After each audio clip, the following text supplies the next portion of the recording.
Chapter 1. Home, married at first sight. October's heat was still relentless, though the cool breeze of late autumn offered brief relief in the mornings and evenings. Serenity Hunt was the first to wake up.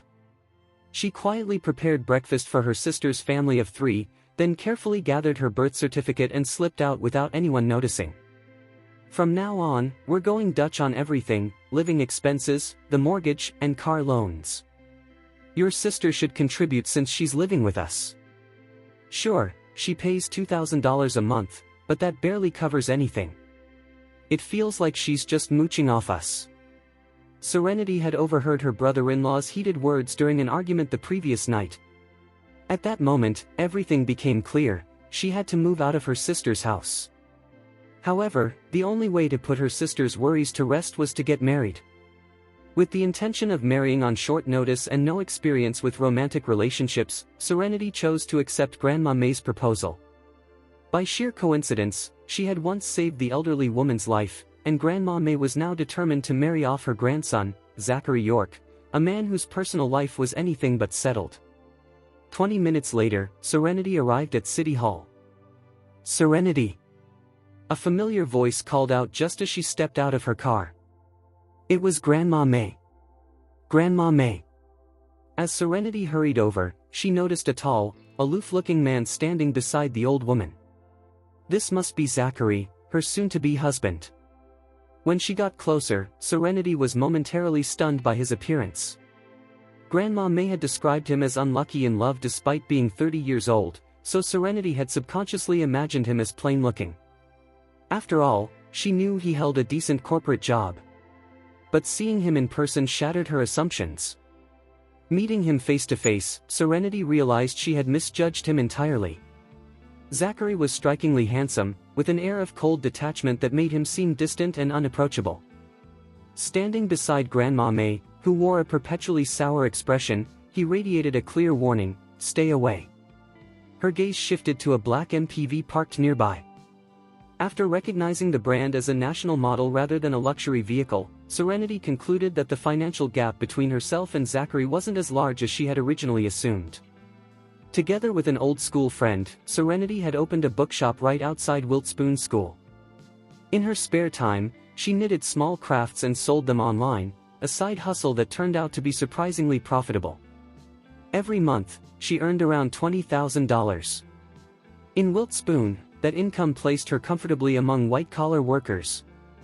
She even supported her sister generously, giving her $5,000 each month for household expenses. Her brother-in-law, however, knew none of this. Serenity had instructed her sister to keep $3,000 for herself and only tell her husband about the remaining $2,000. "Serenity, this is my eldest grandson, Zachary," Grandma May said warmly. "He's 30 and still hasn't settled down. He may not be the warmest person, but he's thoughtful and responsible. You saved my life, and we've known each other for 3 months. Trust me, I would never introduce you to a bad man." As Zachary listened to his grandmother's praise, he cast a skeptical glance at Serenity but said nothing. He seemed long used to Grandma May's nagging. Serenity knew Grandma May had 3 sons, each with 3 sons of their own, 9 grandsons in total. With no granddaughter to dote on, Grandma May had grown fond of Serenity, hoping she could fill that emotional gap. Though slightly shy, Serenity stepped forward confidently, extended her right hand, and smiled politely. "Hello, Mr. York. I'm Serenity Hunt." Zachary's sharp gaze swept over her from head to toe before he finally spoke. With Grandma May clearing her throat pointedly beside him, he extended his hand and shook hers, his voice cool and restrained. "Zachary." After the handshake, he checked his watch and said bluntly, "I'm busy. Let's get this done quickly." Serenity responded with a quiet hum. Grandma May hurriedly said, "Go inside and complete the paperwork. I'll wait here." "Gran, get in the car. It's hot outside," Zachary said, guiding her toward the vehicle. From that small gesture, Serenity began to understand what Grandma May meant. Zachary might appear cold, but he wasn't heartless. Though they were strangers, Grandma May had already arranged everything. After the marriage, Serenity would move out of her sister's house and into a home Zachary owned outright. This would put her sister at ease and eliminate the frequent arguments caused by Serenity's presence. In reality, her married life wouldn't be much different from her single one. Soon, Zachary returned to Serenity's side. "Let's go."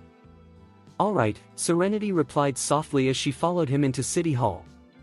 Inside the registry office, Zachary lowered his voice and said, "Miss Hunt, if you're having second thoughts, you can still back out. It doesn't matter what my Nana thinks. Marriage is a serious matter, you shouldn't rush into it." Deep down, he hoped she would change her mind.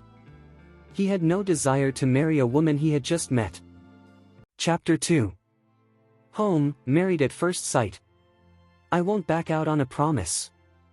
After several days of contemplation, Serenity finally made her decision. With her mind set, she was determined to honor her commitment. At this point, Zachary had nothing more to say. He retrieved a document from his bag and placed it on the officer's desk. Serenity did the same, laying down her own document. The two of them completed the necessary paperwork in less than 10 minutes. Once the officer issued the marriage license, Zachary pulled a set of keys from his pocket and handed them to Serenity. "I bought a house in Brinfield," he explained. "Nana mentioned that you run a bookshop near Wiltspoon School. Fortunately, my place isn't too far from your shop, it's about a 10-minute bus ride. Do you have a driver's license? If you do, you might consider getting a car. I can help with the down payment, and you can handle the monthly installments. It'll make commuting more convenient. I'm usually quite busy with work, so you may not see much of me. There will also be business trips. Don't worry about me, just take care of yourself. I'll transfer the household expenses to you on the 10th of every month when my salary comes in. Lastly, for now, we should keep our marriage a secret. It'll be more convenient that way." Zachary clearly held a high position at his company, as he spoke continuously without waiting for Serenity's response. Serenity had only agreed to this marriage to prevent conflict between her sister and her brother-in-law. To her, the marriage was merely a way to move out of the house while keeping her sister at peace. It was a marriage in name only. When Zachary handed her the keys, she accepted them without hesitation. "I do have a driver's license, but I'm not planning to buy a car anytime soon. I usually commute on an e-bike, and I just replaced its batteries. It would be a shame not to ride it," she thought to herself. Mr. York, are we splitting the bills?"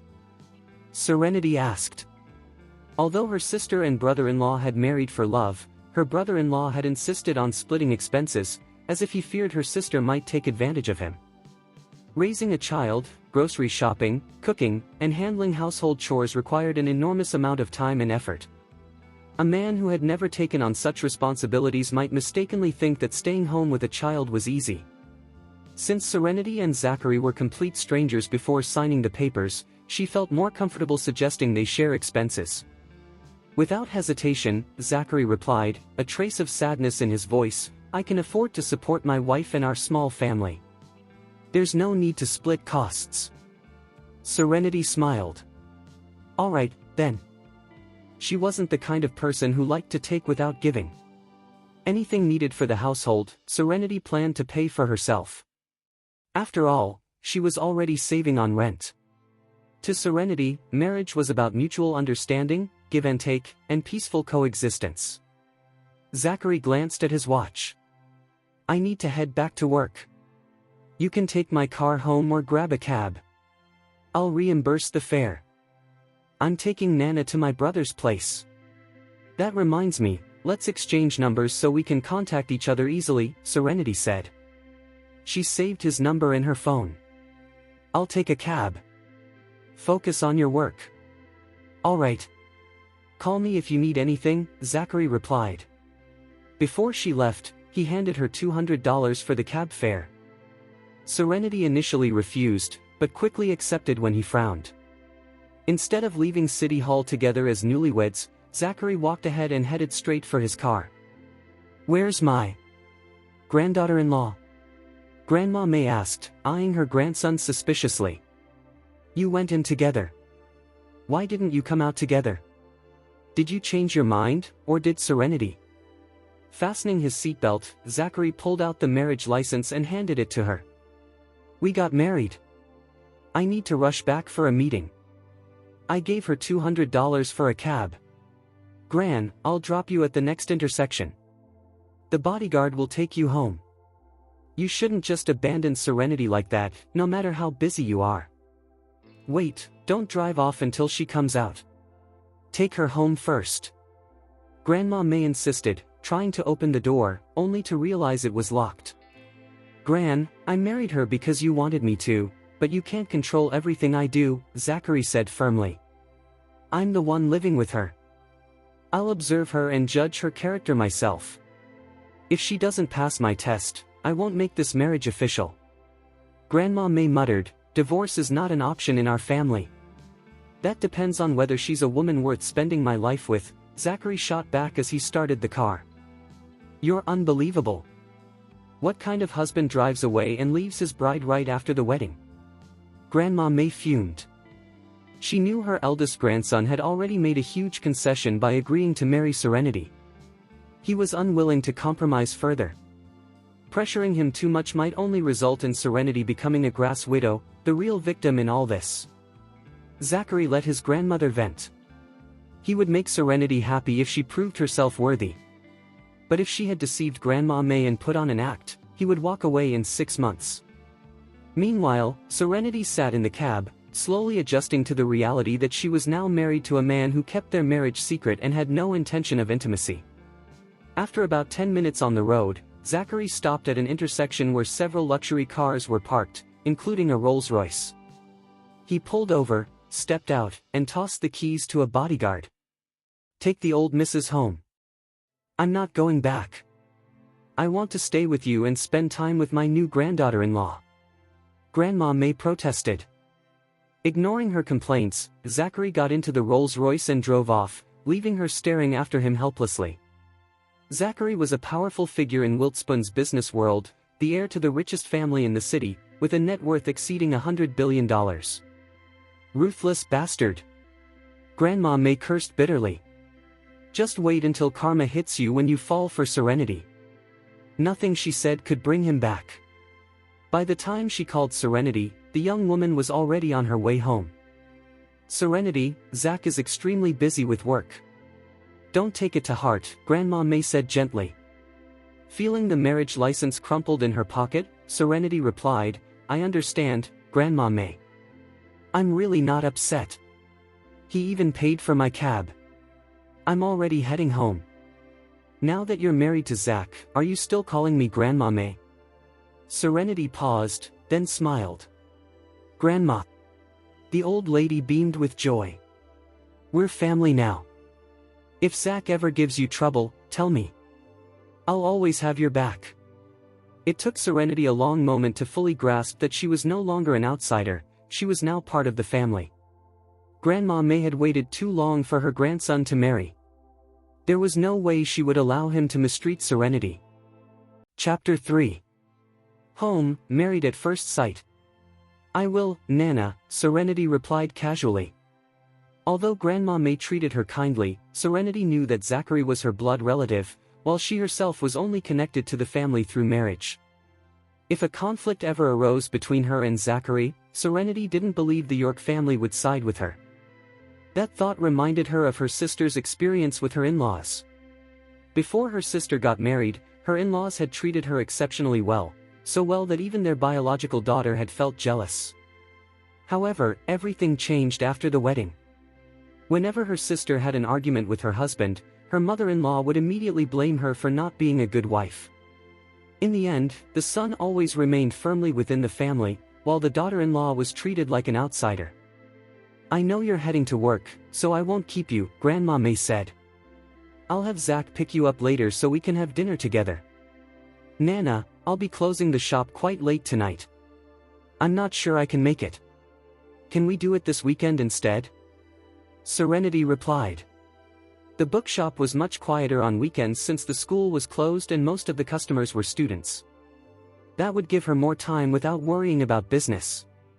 Of course, Grandma May agreed. We'll do it on the weekend. focus on your work for now." With that, the elderly lady ended the call. Instead of heading straight to the shop, Serenity sent a message to her best friend, Jasmine Socks, informing her that she would be back before the final school bell rang. With that matter settled, Serenity knew it was time to inform her sister and start preparing to move out. About 10 minutes later, Serenity arrived at her sister's house. Her brother-in-law had already gone to work, while her sister was on the balcony hanging clothes out to dry. When she saw Serenity return, Liberty couldn't help but ask worriedly, "Why are you back so late, Seren? Is the shop closed today?"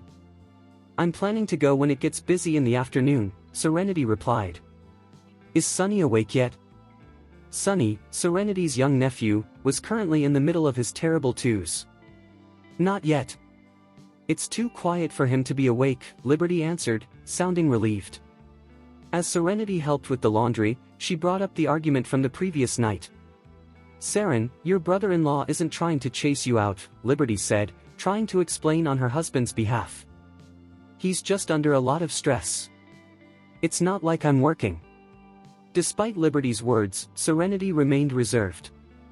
She knew very well that her brother-in-law was subtly making her feel unwelcome. He held a well-paid managerial position at a company. Liberty had met him in college, and they had worked at the same firm before getting married. After the wedding, he had lovingly told her, "I'll take care of you. Stay at home and rest. I don't want you exhausted when the baby comes." Believing she had found her ideal husband, Liberty quit her job and became a full-time housewife. A year later, she gave birth to a healthy son, but her life soon became consumed by childcare and endless housework. The once lively woman barely had time to take care of herself, let alone worry about her figure or think about returning to work. 3 years later, Liberty had gone from a young, attractive woman to an overweight, unkempt housewife who struggled to find even a moment for herself. Serenity, 5 years younger than Liberty, had endured her own hardships. Their parents had died in a car accident when Serenity was only 10, forcing the sisters to rely on each other to survive. Although the compensation from the accident was enough for them to complete their education, both sets of grandparents demanded a share of the money. With what little remained, the sisters had to scrimp and save to make it through college. After their grandparents took over the family house, Serenity and Liberty had no choice but to rent. That situation only changed when Liberty got married. Liberty cared deeply for Serenity and had discussed their living arrangements with her fiancé before the wedding. He had agreed to take them both in, but it didn't take long for his resentment to surface. "I'm sorry, Liberty. I feel like I've become a burden to you," Serenity said softly. "No, Seren, don't think like that," Liberty replied quickly. "Mom and Dad left us too early. I'm all you have." A surge of emotion washed over Serenity. Growing up, Liberty had always protected her. Now, Serenity wanted to be strong for her sister in return. After a brief silence, Serenity pulled out her marriage license and handed it to Liberty. "I'm married, Liberty. I just signed the papers today and came back to tell you. I'll be packing my things and moving out soon." "You got married?" Liberty exclaimed, her voice nearly screeching. She stared at Serenity in disbelief and grabbed the marriage license to examine it closely. Next to her sister's name was a stranger's, along with a photo of the newlyweds. "What's going on, Serenity? I thought you didn't even have a boyfriend," Liberty demanded. The man in the photo was undeniably handsome, but his sharp eyes and stern features made him look difficult to get along with. On the way back, Serenity had already prepared an explanation. "I've actually been dating him for a while. His name is Zachary. He's always busy with work, so he never had time to meet you. He proposed, and I accepted. Then we went to City Hall to get the marriage license." She paused briefly before adding, "He's a good man, Liberty. He treats me well. Don't worry, I'll be happy." Liberty found it hard to believe. Serenity had never mentioned a boyfriend before, yet now she was married and even wearing a ring. Liberty suspected Serenity must have overheard last night's argument. Her eyes welled up with tears as she said, "Seren, I told your brother-in-law that you pay for the groceries. You're always welcome to stay here. There's no need for you to rush into marriage or move out, Liberty added. She had a strong feeling Serenity hadn't known this man for long, otherwise, she wouldn't have hidden it until now. The sudden marriage seemed to stem from Liberty's husband, who clearly felt Serenity had overstayed her welcome. It appeared Serenity was trying to protect Liberty's marriage by leaving first. Smiling gently, Serenity reassured her, "Liberty, this has nothing to do with you. Zachary and I are doing well. I have my happy ending, and I want you to be happy for me." Despite that, tears continued to fall from Liberty's eyes. Serenity hugged her tightly and held her until she calmed down. "I'll come visit often," Serenity promised. Zachary's place is only a 10-minute e-bike ride away, in Brinfield. Curious, Liberty asked, "What about his family?" Now that the marriage was official, Liberty had no choice but to accept it. Still, she wanted to know more about her new brother-in-law. Serenity admitted she didn't know much about the York family. Although she had known Grandma May for 3 months, she had never pried into their private affairs. All she knew was that Zachary was the eldest grandson, with several younger brothers and a few cousins. Zachary worked at a company in Wiltspoon. He was doing well in life, he owned a house and a car and worked with reputable companies. Serenity shared everything she knew. After learning that the house had no outstanding loans, Liberty asked cautiously, "That's his premarital property. Seren, can you convince him to add your name to the title deed?" With her name on the deed, Serenity would at least have some security. Chapter 4. Home, Married at First Sight. You mentioned it yourself, Liberty. That house is Zachary's premarital property. It wouldn't make sense for my name to be on the title deed since I didn't contribute financially. We should just let it go, Serenity explained. Zachary had already done Serenity a huge favor by handing her the house keys right after they registered their marriage. That single gesture solved her immediate housing problem. Serenity had no intention of asking Zachary to change the ownership of the house. However, if he ever chose to add her name voluntarily, she wouldn't object. Now that they were legally married, she was prepared to spend her life with him. Liberty felt it was still necessary to bring up the issue, but after seeing that her sister was independent and not greedy, she decided not to push the matter further. After discussing everything thoroughly, Serenity officially moved out of her sister's home. Liberty had planned to drive her to Brinfield, but just then, Sonny woke up. The moment the little boy opened his eyes, he burst into tears, crying for his mother. "You should take care of Sonny. I don't have much to carry, I can manage on my own," Serenity said. Liberty still had to look after her son and prepare lunch. She knew her husband would be unhappy if he came home to an empty table after a long day at work. Left with no choice, Liberty reminded her, "Drive safely. Are you coming back for lunch? Bring your husband with you. I still need to go to the shop later, so I won't be able to make it. My husband is also extremely busy. He has a business trip this afternoon, so it may take some time before I can bring him over to meet you," Serenity replied, bending the truth slightly. She didn't know much about Zachary, but Grandma May had mentioned that he was a workaholic who frequently traveled for business and was often away for days. Since Serenity had no idea when he would be free, she felt it was safer not to promise a visit. As she stared at her phone, a wave of frustration washed over her. "What's going on?" she muttered, feeling confused and irritated. "He leaves for a business trip on the same day we register our marriage," Serenity thought, shaking her head at Zachary's complete disregard for appearances. "We've only registered our marriage, not held a wedding. In my opinion, he should focus on work and earn more money, expenses are bound to pile up anyway.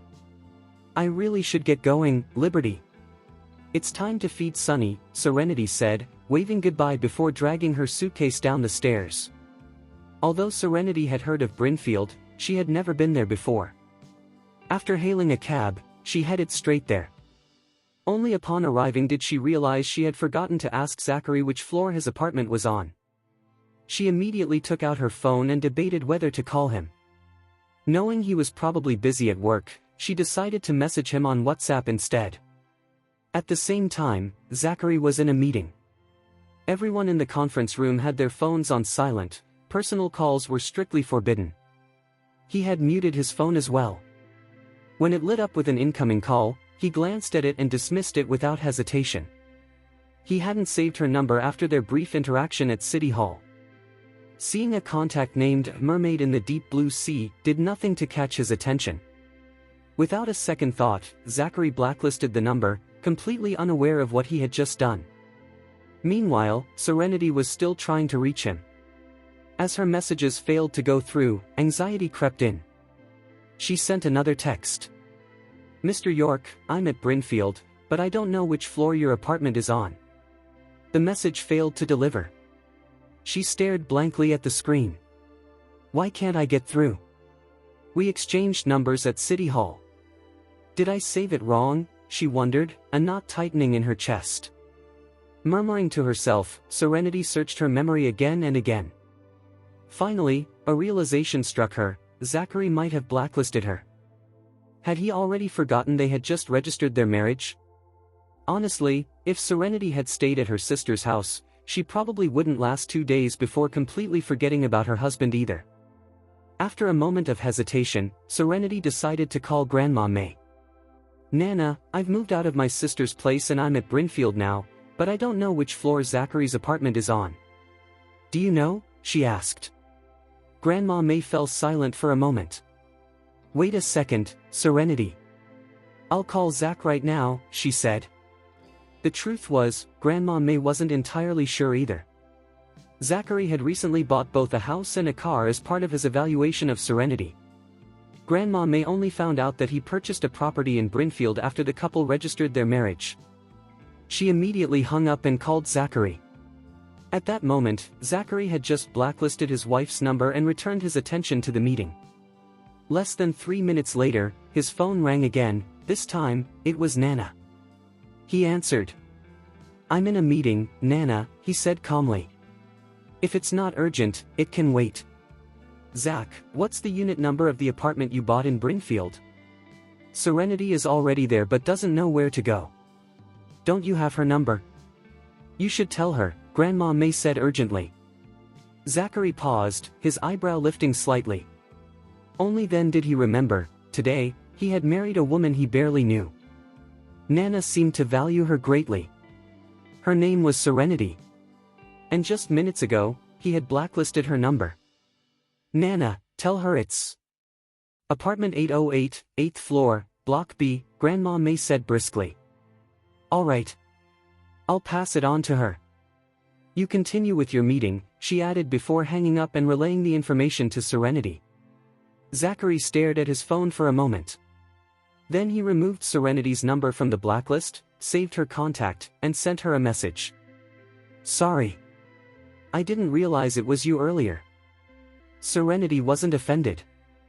After all, Grandma May's family had personally thanked her when she saved their mother's life.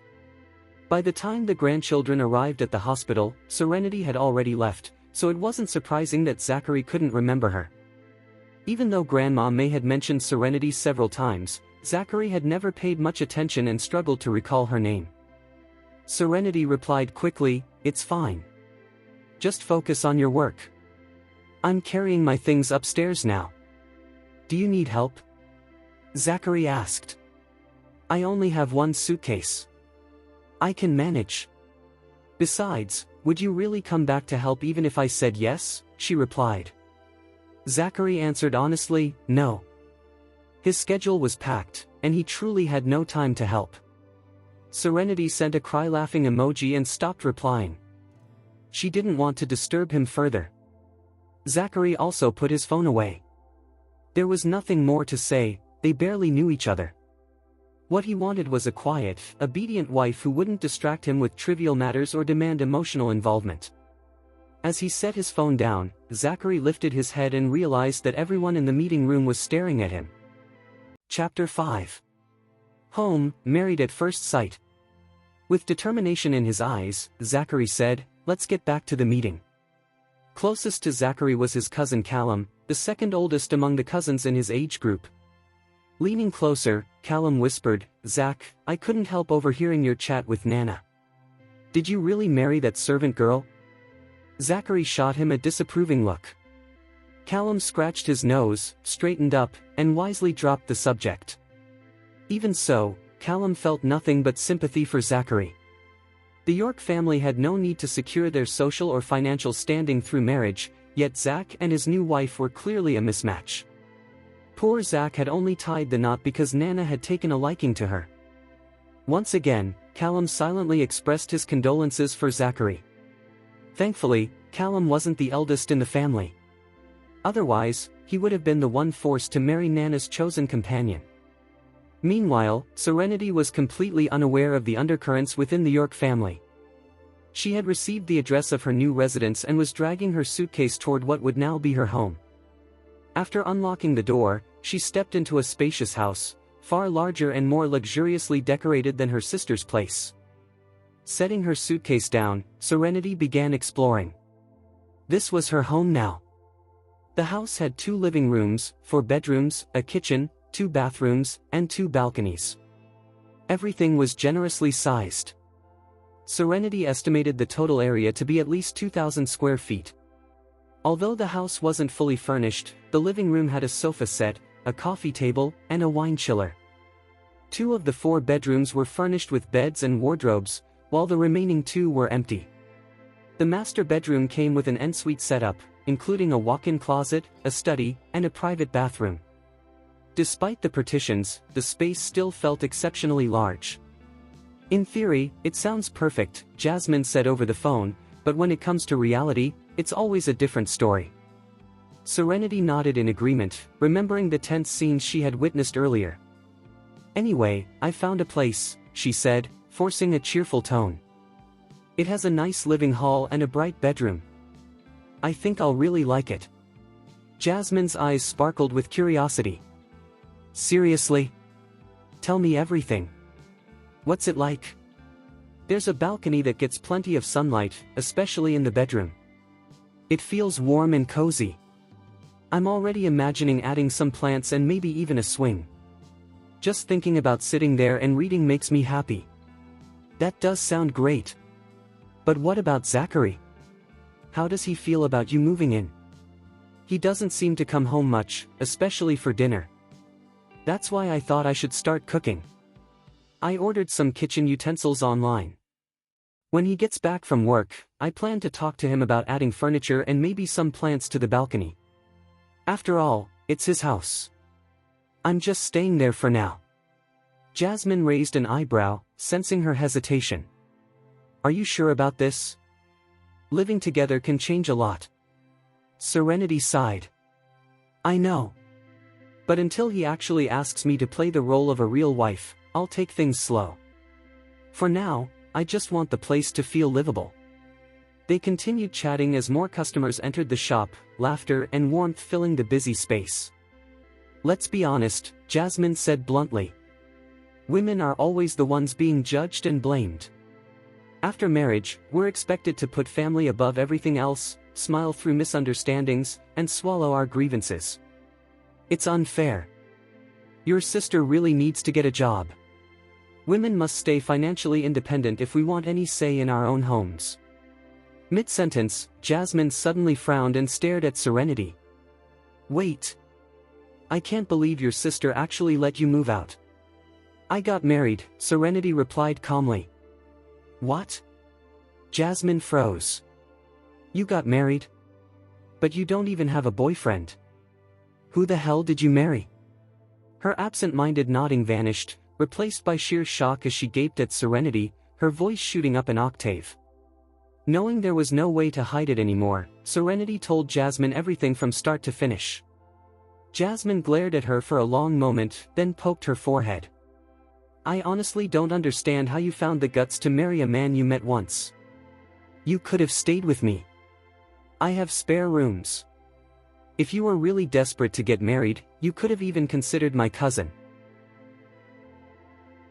Chapter 6. Home, Married at First Sight. With a smile, Serenity said, What do I need your cousin for? He already has a girlfriend. Besides, it's too late now, the papers are signed. Just keep this between us and don't let my sister find out. I don't want her to be upset. Jasmine was left speechless. Her best friend had really pulled off something unbelievable. This is just like those Lifetime movies or romance novels where someone marries a multi-billionaire on a whim, Jasmine teased. Maybe that's what's happening to you, Seren. Playfully smacking her on the head, Serenity grinned. I bet you've read every piece of chick lit in the store. Always dreaming of marrying a billionaire at first sight. Do you seriously think they're just roaming around everywhere? Jasmine rubbed the spot where Serenity had hit her and sighed, admitting her friend had a point. Then she asked, so where does your husband live? Brinfield, Serenity replied. Nice. That's a great neighborhood, easy access and close to our shop. What does your husband do for a living? He must earn quite a bit if he owns a house in Wiltspoon and lives in a gated community like Brinfield. How much does he make? Do you need help paying the mortgage? She paused, then added seriously, Seren, if he expects you to contribute to the mortgage, you should have your name added to the title deed. It's for your own protection. I don't want to jinx anything, but if you two ever split up, you won't have any claims since it's prenuptial property. Serenity studied Jasmine's face before answering. You sound just like my sister. He bought the house outright, there's no mortgage. I don't think it's right for my name to be on the title when I didn't contribute a single cent. Jasmine shot back, that wouldn't matter if you both get along. Serenity fell silent as a thought crossed her mind. Her brother-in-law had also bought their family house before marrying her sister. He handled the monthly mortgage payments, but the renovation costs had come from Liberty's money. Yet Liberty's name wasn't on the property deed at all. She still remembered her brother-in-law accusing Liberty of wasting money, and the thought unsettled her. Serenity felt a pang of worry for her sister and made a mental note to talk to her about it soon. After closing the shop at 11 that night, Serenity urged Jasmine, who lived nearby and had family treating her to dinner, to head home. Once the shop's main door was locked, Serenity pulled out her keys and walked toward her e-bike. She rode for 20 minutes before reaching her sister's apartment. As she parked, it suddenly dawned on her that she no longer lived there. She looked up at her sister's floor and saw the lights were off. Feeling a little dejected, Serenity decided not to disturb the family of three and quietly rode back into the night. By the time she arrived at Brinfield, it was already midnight. She opened the door to a dark, silent house, making it feel as though no one lived there at all. Taking her pajamas from her suitcase, she showered and let exhaustion quickly pull her into sleep. Meanwhile, at the Wiltspoon Hotel, Zachary stepped outside with his bodyguards. He had just wrapped up a major deal with an important client and arranged for them to stay in the presidential suite. Thinking about his new wife, Zachary decided it was time to head home. Sir, will you be going to the estate or the hilltop villa? One of the bodyguards asked. The estate was the York family residence, while the hilltop villa was Zachary's private home. Although he usually stayed at the villa, he sometimes went to the estate for family dinners. To Brinfield, Zachary replied. Chapter 7. Home, Married at First Sight. Zachary stepped into the luxurious Rolls-Royce and commanded in a deep voice, "Don't forget to bring around the national car I purchased." This was merely a ruse to deceive his wife. What was her name again? Oh right, what's the name of the missus again? Zachary couldn't be bothered to look through the marriage license. It was likely that Nana hadn't returned it after he showed it to her. In any case, the document wasn't with him. The bodyguard replied, "The young missus is Serenity Hunt. She's 25 this year. You might want to remember that." Mr. Zachary had an exceptional memory, but when it came to people he didn't care about, he simply erased them from his mind. This was especially true for women. Even if he saw her every day, he probably wouldn't remember her name. Sure. Got it, Zachary replied indifferently. From his tone, the bodyguard knew Zachary wouldn't bother remembering the young missus' name. Choosing not to waste any more mental energy on Serenity, Zachary leaned back in his seat and closed his eyes. The drive from the Wiltspoon Hotel to Brinfield took about 10 minutes. When the convoy of luxury sedans stopped at the entrance, Zachary switched to the national MPV and drove into the neighborhood himself. Even if he couldn't remember his bride's name, he would never forget the property he had purchased. Soon, He arrived home and noticed a pair of slippers at the doorstep. They were his. Why were they outside? It must have been Serenity. Anger surged through him, tightening the sharp lines of his chiseled face. He had once been grateful to the girl for saving Nana, but that goodwill had long faded, worn away by Nana's endless praise of Serenity and her constant pressure to marry her. Zachary had always suspected Serenity was a deceitful woman. Although he had given in to Nana and married her, he never intended to trust her completely. He deliberately concealed his true identity after the wedding, planning to observe her carefully. If she turned out to be sincere, he would accept her as his wife for life. But if she proved manipulative, she would pay the price. Zachary firmly believed that anyone who tried to play games with him would regret it. Reaching for his keys, he realized the door was locked. This was his house. He had allowed her to move in, only for her to lock him out. Fury exploded within him. He lifted his foot and kicked the door. Bang! At the same time, Zachary tried calling Serenity.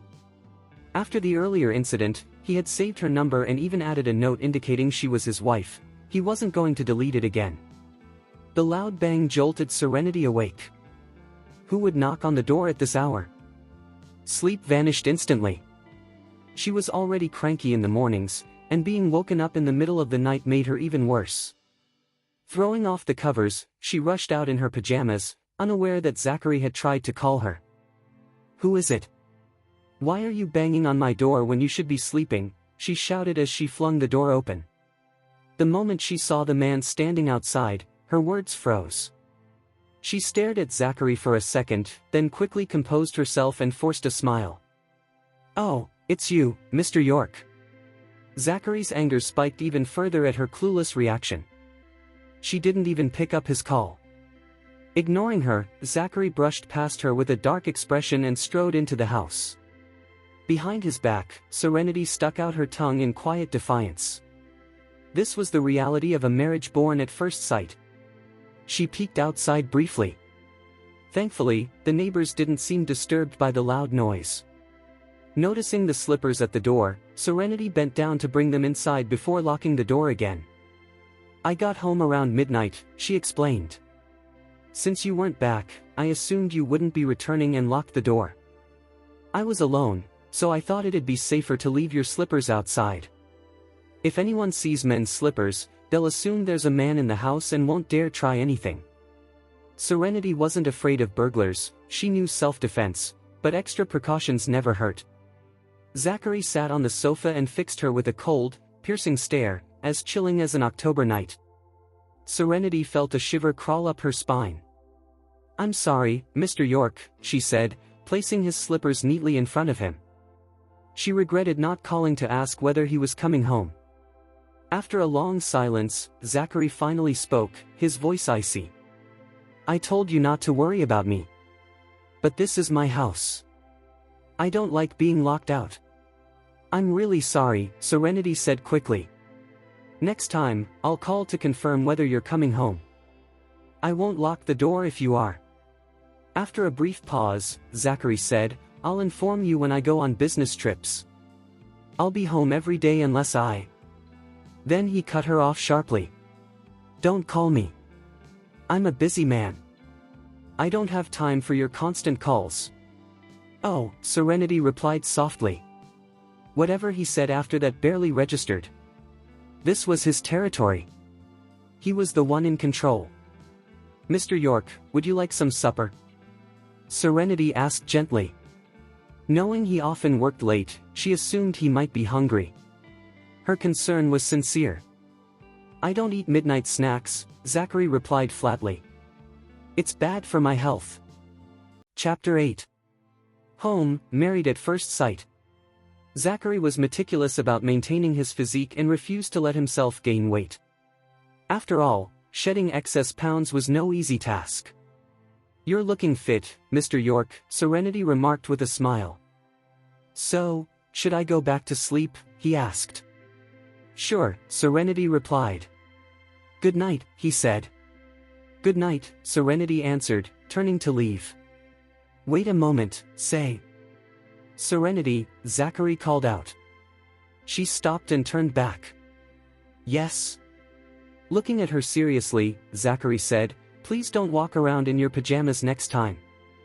He had noticed she wasn't wearing a bra underneath.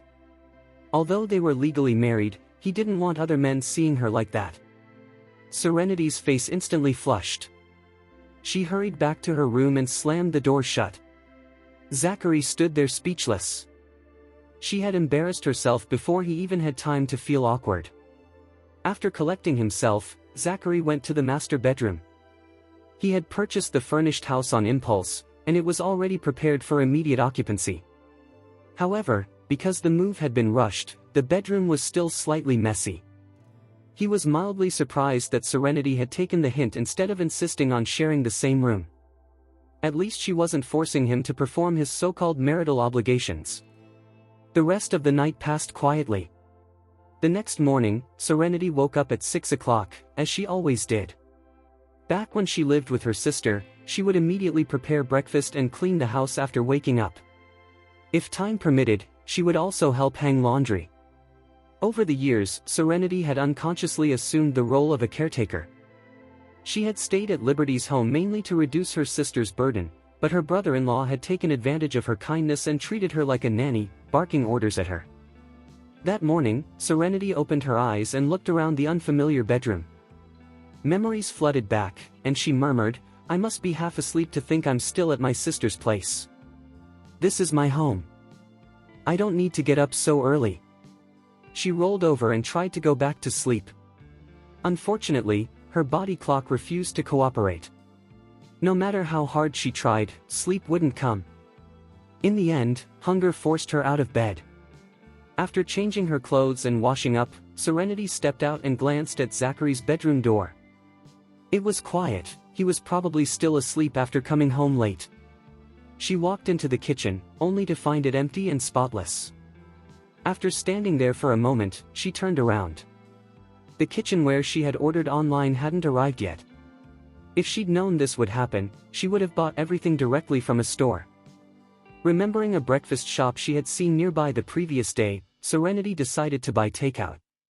She considered Zachary's preferences but didn't dare wake him, so she chose a variety instead.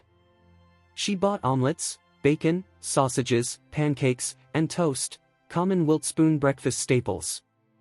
What Serenity didn't know was that Zachary was an early riser.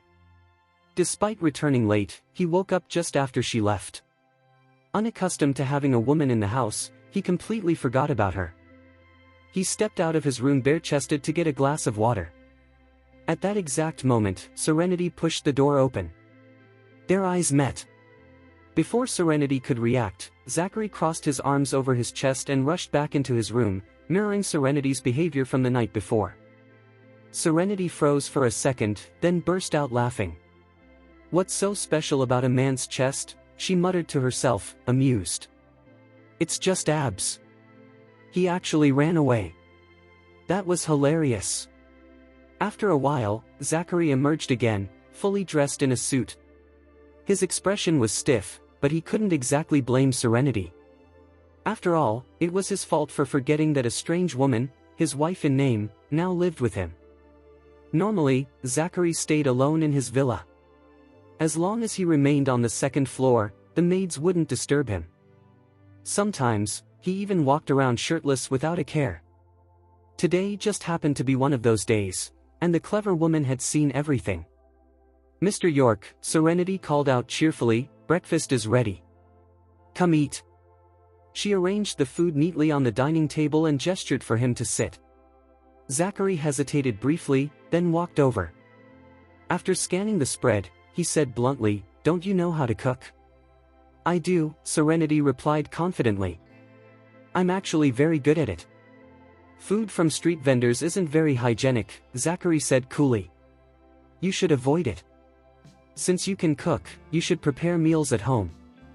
It's safer." As the head of the York family, Zachary had never eaten the usual Wiltspoon breakfast fare. Serenity immediately shot back, "Have you even looked at your kitchen? It's cleaner than your face. There's nothing in there. Even if I were a 5-star hotel chef, I couldn't cook without tools or ingredients." Zachary was rendered speechless. Are you eating or not? Serenity asked. Though he was starving, Zachary maintained his composure and sat down. Since you already bought it, it would be wasteful not to eat. Having it once or twice won't hurt. What a perfect excuse to save face. Serenity split each dish in half and placed his portion in front of him. As she ate, she said, I checked the house yesterday. I ordered kitchen utensils online. Once they arrive, I'll buy groceries and cook. That way, you won't have to eat outside. Zachary held a high position in a major corporation, and Serenity assumed white-collar workers were picky about food. She preferred home-cooked meals herself and didn't mind accommodating his habits. There's still a lot missing in the house, she added. Is it okay if I decorate it my way? Zachary looked up at her, then resumed eating. We're legally married. This is your home too. Decorate however you want, as long as you don't touch my room. She could do whatever she pleased with the rest. Okay, Serenity replied happily. She immediately imagined flowers on the balcony and a swing where she could read books and relax. Oh, right, she added. Nana asked yesterday if we could visit this weekend for dinner and meet the family. I'll let you know, Zachary replied calmly. I need to check my schedule. If I can't. Let's set a date, Serenity interrupted. I'll ask Nana to invite my parents too, so everyone can meet and have a meal together. She sounded completely serious. Chapter 9. Home, married at first sight. After satisfying his hunger, Zachary rummaged through his wallet, only to realize that he didn't have much cash on him. After a moment's thought, he took out a debit card and placed it on the table in front of Serenity. Serenity raised an eyebrow, puzzled by his action. You'll need money to buy things. This card is for you. The PIN is. Zachary searched for a pen and paper, quickly wrote down the PIN, and handed it to her along with the card. You can use this card for household expenses. I'll transfer money into the account every month when my salary comes in. I don't mind you using it, but you must keep track of what you spend. I want to know where the money goes. When they obtained their marriage license, Serenity had suggested splitting expenses, but Zachary had rejected the idea. In his mind, they were already married, family, and he had no issue supporting her. With wealth far beyond what he could reasonably spend and assets spread across multiple sectors, Zachary was often too busy to even think about money. At least now, his wife could help put some of it to use. Still, he remained cautious. Zachary didn't fully trust Serenity yet. He believed she could be calculating, and he had no intention of being taken advantage of. Serenity noticed his guarded attitude and felt displeased. Without even glancing at the PIN, she pushed both the card and the note back toward him. Mr. York, I live here too. You bought this house, which already saves me rent. I can't let you cover all the household expenses on top of that. I'll take care of whatever the house needs. If any household item costs more than $2,000, I'll discuss it with you first. You can contribute however much you think is reasonable. Zachary paused, then suggested, if you had a car, going out would be easier. It would be more convenient and save you time during busy hours. Serenity shook her head firmly. I appreciate the offer, but I prefer my bike. It's reliable and keeps me active. I enjoy riding it, it helps clear my mind before the day starts. Zachary nodded, acknowledging her resolve. Though he admired her independence, he still felt an urge to take better care of her. I just don't want you to feel burdened by expenses, he said, his tone softening. I understand, and I appreciate that, Serenity replied warmly. But I manage my finances well. I built my shop from the ground up, and I'm proud of that. Financial independence matters to me. Zachary was momentarily stunned. Her confidence was refreshing. I respect that, he said. Just remember, you don't have to shoulder everything alone. We're in this together. Together, Serenity echoed with a faint smile. Yes. But that doesn't mean I won't remind you from time to time that I can handle my own money. Zachary chuckled quietly. Fair enough. Just promise you'll consider getting a car when the time is right. I'll think about it, Serenity agreed. But for now, I'm perfectly happy with my bike. As Serenity busied herself with chores, Zachary recalled Nana's words. She had once mentioned that Serenity lived with her sister and that the most important people in her life were her sister and her nephew. Maybe later, Serenity added thoughtfully. We just got married, and we barely know each other. I'm not comfortable using your money to buy a car. I do have savings, but I'd rather invest in a house. A house means stability. Besides, I'm not like you men, most of you prefer cars. There was indeed a clear difference in priorities. Women tended to value houses, while men favored cars. Oh, by the way, Serenity continued, my sister wants to meet you. I told her you're away on business for now, but I'll take you to see her later. All right, Zachary replied. After their conversation ended, Serenity went outside to hang the laundry. Zachary remained in the living room. He intended to read the newspaper, but since none was delivered to the house yet, he browsed the news on his phone instead. Have you done your laundry? Serenity called out after finishing hers. It's taken care of, Zachary replied, knowing his clothes were usually sent to the dry cleaners. Serenity pursed her lips but said nothing more. She swept, mopped, and tidied up the house. Zachary watched her quietly. To him, she was doing the work of a maid. He felt slightly conflicted but held his tongue. In his household, maids handled chores. In ordinary families, wives usually did. Fortunately, the butler had arranged for a thorough cleaning before they moved in. The house was spotless, and Serenity didn't find a speck of dust. Watching her work so diligently, Zachary felt an unexpected sense of admiration. After finishing everything, Serenity returned to her room to freshen up. With her handbag in hand, she stepped out and said, Mr. York, I'm going to my sister's place and then to the shop. What time will you be home? Just leave me a message, and I'll make sure the door is unlocked. I'll be home every night unless I'm on a business trip. I'll inform you in advance if I won't return, he replied. Okay, Serenity said. Say, Serenity, don't forget to take the card, Zachary called out. He stood up, walked over, and handed her the bank card. I shouldn't have spoken so coldly earlier. I apologize. Seeing his sincerity, Serenity accepted the card and slipped it, along with the PIN note, into her pocket. I really should get going, she said.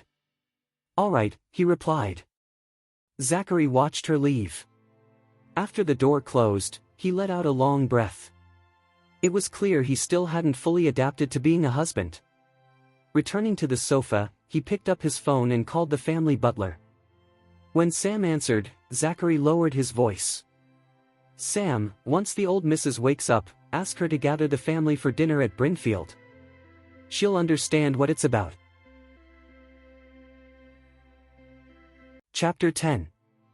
Home, married at first sight. Serenity arrived at her sister's house. As she opened the door and stepped inside, she noticed that Liberty was already awake, bustling about in the kitchen.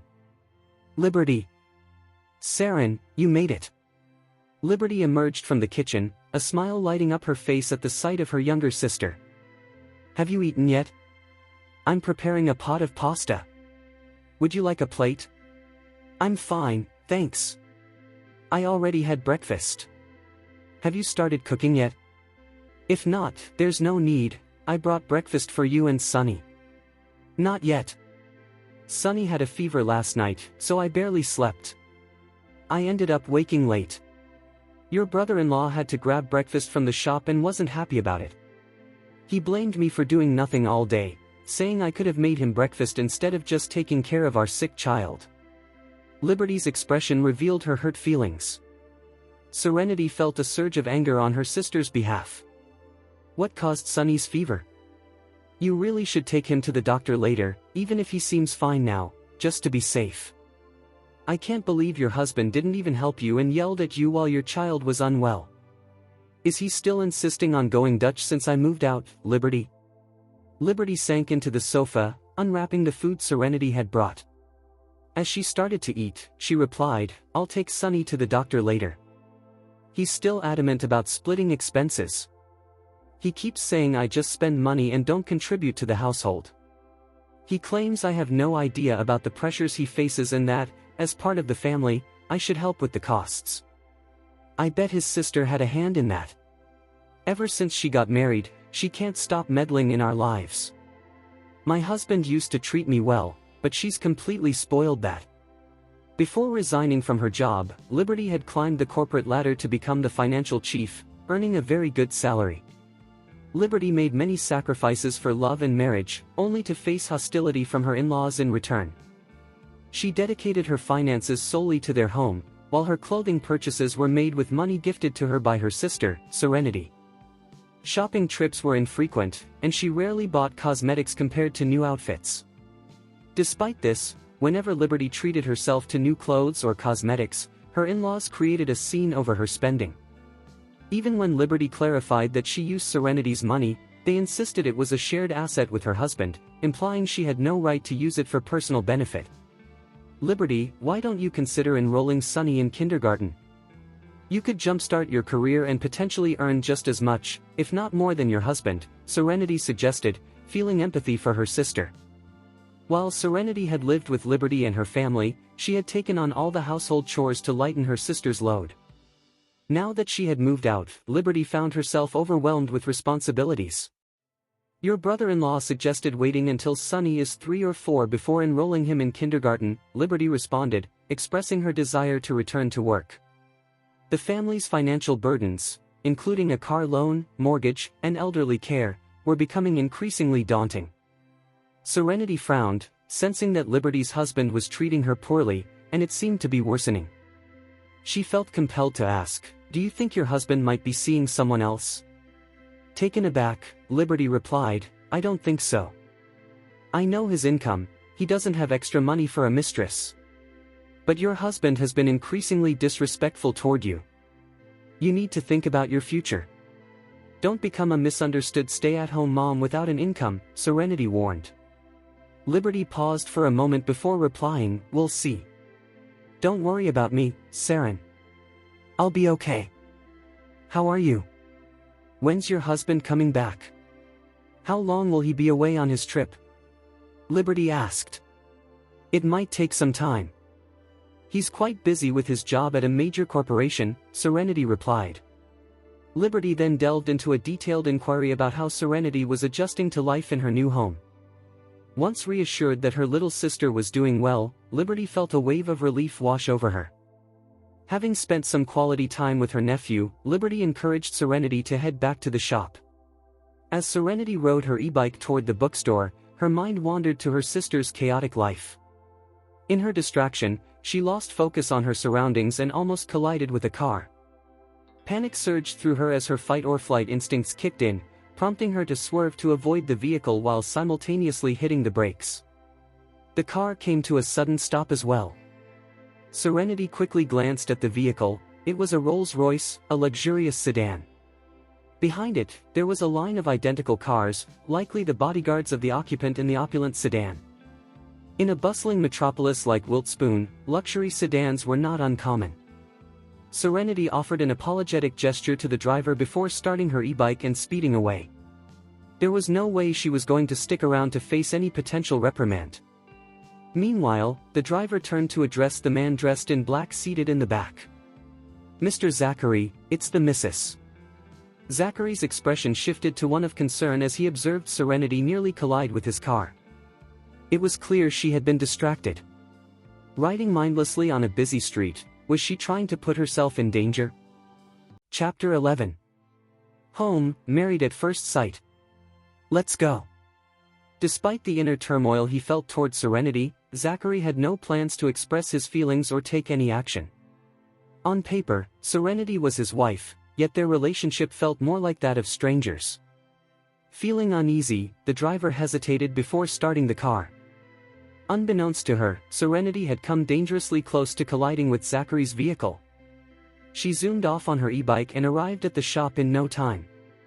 Jasmine, who lived nearby, typically arrived before Serenity did. "Seren. After finishing her setup, Jasmine ordered breakfast. As she savored her meal, her best friend made her entrance. With a smile, Jasmine inquired, "Have you eaten?" "Yeah." "Oh." Jasmine continued enjoying the most important meal of the day. "I brought you some desserts. They're really delicious. You've got to try them." As she picked up a bag from the cash register, Jasmine called out to her best friend. Serenity placed her bike key on the counter and took a seat, reaching for the dessert bag. "You can never go wrong with desserts. By the way, I spotted a Rolls-Royce on my way here, Jasmine." Jasmine responded, "Oh, interesting. It's not unusual to see a Rolls-Royce in Wiltspoon, but it's definitely not common. Did you catch a glimpse of who was inside? Was it like the stories, a hot, single CEO?"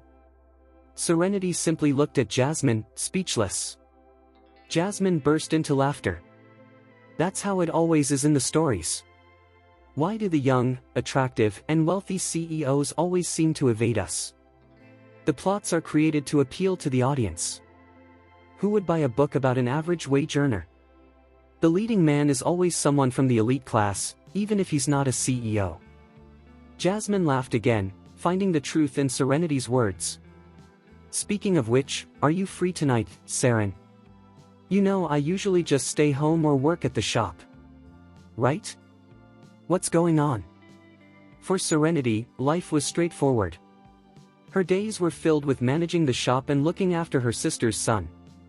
"There's a dinner party tonight," Jasmine announced. "It's a gathering of high society, and I received an invitation. Would you like to join me and see what their world is like?" Serenity politely declined. "I don't belong to that circle. I'm not interested." Despite her decent earnings, she felt that the elite were out of her reach. Serenity had no desire to force her way into their community, nor did she have the financial means to do so. Honestly, if someone of her status attended such an upscale dinner party, she might easily be mistaken for a server. "I don't want to go either," Jasmine confessed, "but my mom pleaded with my aunt for an invite. Since I can bring a +1, I thought of you. Seren, please, come with me. I need you to help me get through it. I don't want to deal with my mom's nagging." The Sox family was affluent and well-known in Wiltspoon, owning various properties and several storefronts that generated significant rental income. Yet, their wealth didn't guarantee them social prestige. Mrs. Sox took great pride in her daughter's beauty, believing that marrying Jasmine off could elevate their social status. Jasmine's aunt had married into a wealthy, influential family after years of hard work. Now, she enjoyed mingling with the upper class. The aunt was very fond of Jasmine and thought her niece had everything it took to attract a rich and powerful bachelor. When Jasmine's mother made the request, the aunt was more than willing to help. "Is Mrs. Sox pressuring you to marry again? Isn't that what all mothers do? They can't wait to push their daughters out into the world to become someone else's responsibility the moment they turn 18. I can make..." Her voice trailed off as Serenity mentally finished her thought. She was determined to be financially independent and enjoy life on her own terms, without relying on a man for happiness. "I believe you shouldn't marry outside your social class," Jasmine remarked. "I don't want to marry up either. My aunt managed to fit into that world, but it took her decades. She went through a lot of struggles when she first married my uncle and often cried to my mom during those early days. She understands the challenges." Jasmine was a strong advocate for freedom and rejected the unspoken rules of the upper class. "Come on, Seren. Just this once. We'll experience how the top 1% live. My aunt mentioned there will be plenty of young, eligible bachelors at the dinner party tonight. They're all from Wiltspoon's elite and wealthy families. We can enjoy the atmosphere even if we're not looking to find a man. Plus, it's a dinner party, which means there will be plenty of great food," she urged. Serenity, like Jasmine, had a soft spot for good food. After an hour of persuasion, Serenity finally relented and agreed to join her best friend at the event. They decided to close the store a bit earlier to make their way to the party. Before leaving, Serenity called her sister to check on her nephew. It was a relief to learn that he had seen a doctor and that his fever was just a minor case of sniffles. Feeling reassured, she then informed Liberty about the dinner party she was attending with Jasmine. "It's a nice experience, even if it's just for the sake of it. You might end up making some friends from that social circle," Liberty said, fully supportive of Serenity's decision to go. Her sister encouraged her to witness this different side of life. The shop was officially closed just after lunch to allow them to attend the evening's festivities. Jasmine eagerly whisked her best friend home to find a fancy dress and apply some makeup for the event. Since the Sox family adored Serenity, they had no objections to Jasmine bringing her along to the gathering. Serenity accompanied Jasmine to the dinner party, and since she was already married, there was no worry about her overshadowing Jasmine. Just after 6 in the evening, a sedan, arranged by Jasmine's aunt, pulled into the Sox's driveway. "Have fun," Mrs. Sox called out as she saw the girls off at the door. Turning to Serenity, she added, "Please help me keep an eye on Jasmine. Make sure she doesn't overindulge at the buffet, encourage her to mingle with the young bachelors instead." She then addressed her daughter, "Jasmine, remember that your aunt has put in a lot of effort for you. Don't let her down."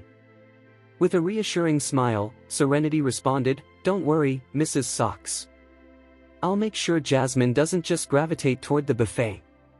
They plan to enjoy the buffet together. "I feel relieved knowing you're here," Mrs. Sox admitted. She appreciated Serenity's sensible and independent nature. If only her son weren't much younger than Serenity, Mrs. Sox would have surely tried to play matchmaker. It was unfortunate that Serenity was already taken. The Sox family had plenty of eligible young men, and Serenity could have chosen any of them if she had been looking to get married. But it was what it was, there was no use dwelling on it, as Mrs. Sox's regrets wouldn't change the situation.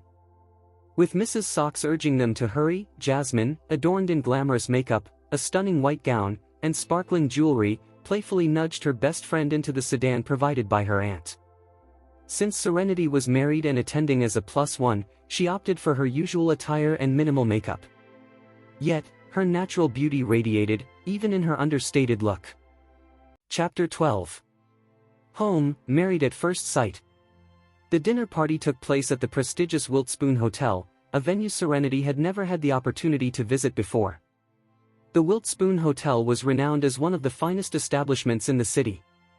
Some even claimed it was a 7-star hotel, though Serenity was unsure of the validity of that claim, as such details were not something she typically followed. Before the girls arrived, Jasmine's aunt made her way to the hotel and exchanged friendly greetings with her acquaintances. She then instructed her children to enter while she waited at the entrance for Jasmine and Serenity to join them.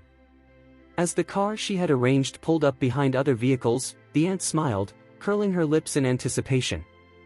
A few moments later, Jasmine, with Serenity by her side, approached her aunt. "Aunt Rachel. Mrs. Lowe." Both Serenity and Jasmine greeted Rachel warmly. However, Rachel was not entirely pleased with the idea of Jasmine bringing Serenity along, having met the girl previously. She couldn't deny that Serenity, who had lost her parents at a young age, was strikingly more attractive than her niece. Despite her middle-class upbringing, Serenity exuded a natural grace and elegance. Initially concerned that Serenity might eclipse her niece's presence, Rachel felt reassured when Jasmine's mom mentioned that Serenity was married. Noticing that Serenity had opted for casual attire instead of an evening gown, wore minimal makeup, and skipped the jewelry, Rachel felt a sense of relief. At least her glamorous niece stood out more than Serenity's understated beauty. It seemed Serenity understood her place. "Follow me. I'll take you inside." "Jasmine, be sure to have your invitation ready for the security check," Rachel instructed. Jasmine promptly retrieved her invitation. "Be mindful once we enter. Speak less and observe more. When the time is right, I'll introduce you to others. Serenity, I trust you more than I do. Jasmine, keep an eye on her so she doesn't get into trouble. The Wiltspoon Hotel is owned by one of the wealthiest families in the area. Their heirs might be attending tonight," Rachel said, her tone serious. She leaned closer to her niece and whispered, "Jasmine, it would truly be a blessing for our family if you could capture the heart of one of those heirs. They tend to maintain a low profile and hold strong family values. There's rarely any power struggle among them. Most importantly, the men from that family are decent and don't have mistresses. Rachel added, "My daughter isn't old enough to marry yet, otherwise, I would have reserved that opportunity for her." It was clear that Rachel shared a deeper bond with her daughter than with her niece, but her daughter was only 17 and not of legal age for marriage. Jasmine shook her head, responding, "Aunt Rachel, I would never dream of climbing the social ladder by marrying into Wiltspoon's richest family."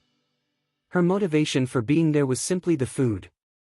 Serenity stood beside them, quietly listening without interrupting.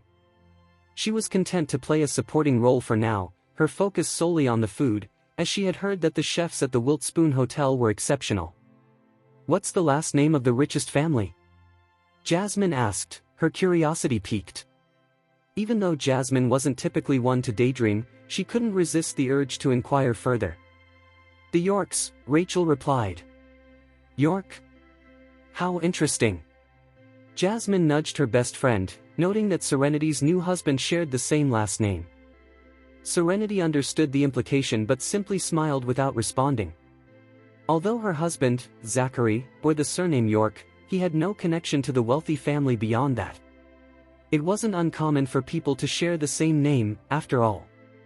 Rachel continued, "The York family may be quite wealthy, but they're not snobbish. They will welcome whoever their sons choose as long as the woman has good character. The Yorks are genuinely kind people." Rachel didn't hesitate to encourage her niece to pursue a connection with the Yorks. After all, Jasmine was attractive and kind-hearted. Although her family, the Soxes, wasn't the wealthiest, they were certainly better off than many others. Jasmine's carefree attitude often made Rachel want to give her a little nudge. Eventually, Rachel sighed and said, "You two should head inside. I just spotted a friend and need to say hello." "Aunt Rachel, we'll go in then," Jasmine replied quickly, eager to escape Rachel's well-meaning but persistent advice. It was clear that Aunt Rachel was just like her mother, which explained why they got along so well. They were truly two peas in a pod. It was Serenity's first visit to the Wiltspoon Hotel, while Jasmine had been there on a few occasions. Leading her best friend, Jasmine swiftly grabbed 2 plates of food and found a cozy corner to settle in. "We don't know any of these ladies. They won't even notice us if we walk up to introduce ourselves. So, let's just enjoy the food, Seren. We're here to soak in the atmosphere and see what a high society party is all about," Jasmine declared. Serenity smiled back, "Mrs. Sox is going to be furious if she discovers you're only here for the food."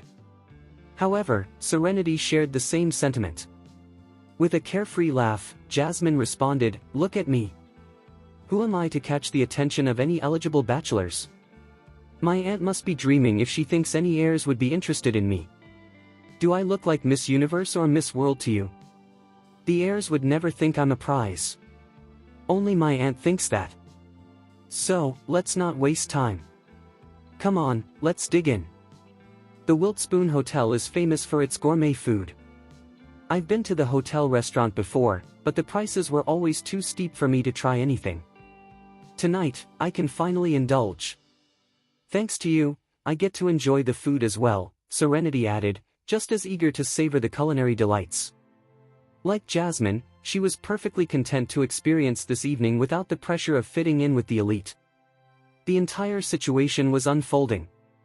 Serenity, despite being married, found herself in the midst of it all. She and her best friend, Jasmine, were tucked away in a cozy corner, savoring a delicious feast. Suddenly, a hush fell over the crowd as all eyes turned toward the hotel's entrance. The two friends, still indulging in their meal, sensed that something significant was about to happen.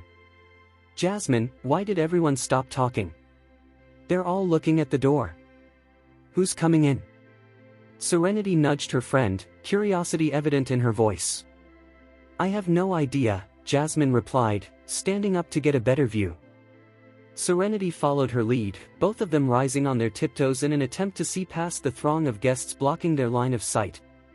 The atmosphere was charged with anticipation, and they could feel the excitement building. The event was orchestrated by a key player in the business world, a close friend of the York family.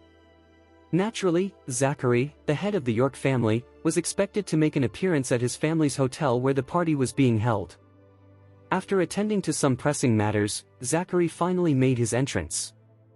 His tall stature and striking looks commanded attention, even as his tense expression and somewhat aloof demeanor set him apart. "Mr. York," voices called out in unison. As he navigated through the crowd, Zachary was met with respectful greetings from attendees, particularly from the high-ranking CEOs who approached him directly. He responded with a courteous nod, acknowledging their hellos with poise. Chapter 13. Home, Married at First Sight. As Zachary entered the room, he quickly became the focal point of the gathering, completely unaware of Serenity, his new bride, who was tucked away in a corner. Serenity's eyes struggled to break through the crowd to find his face.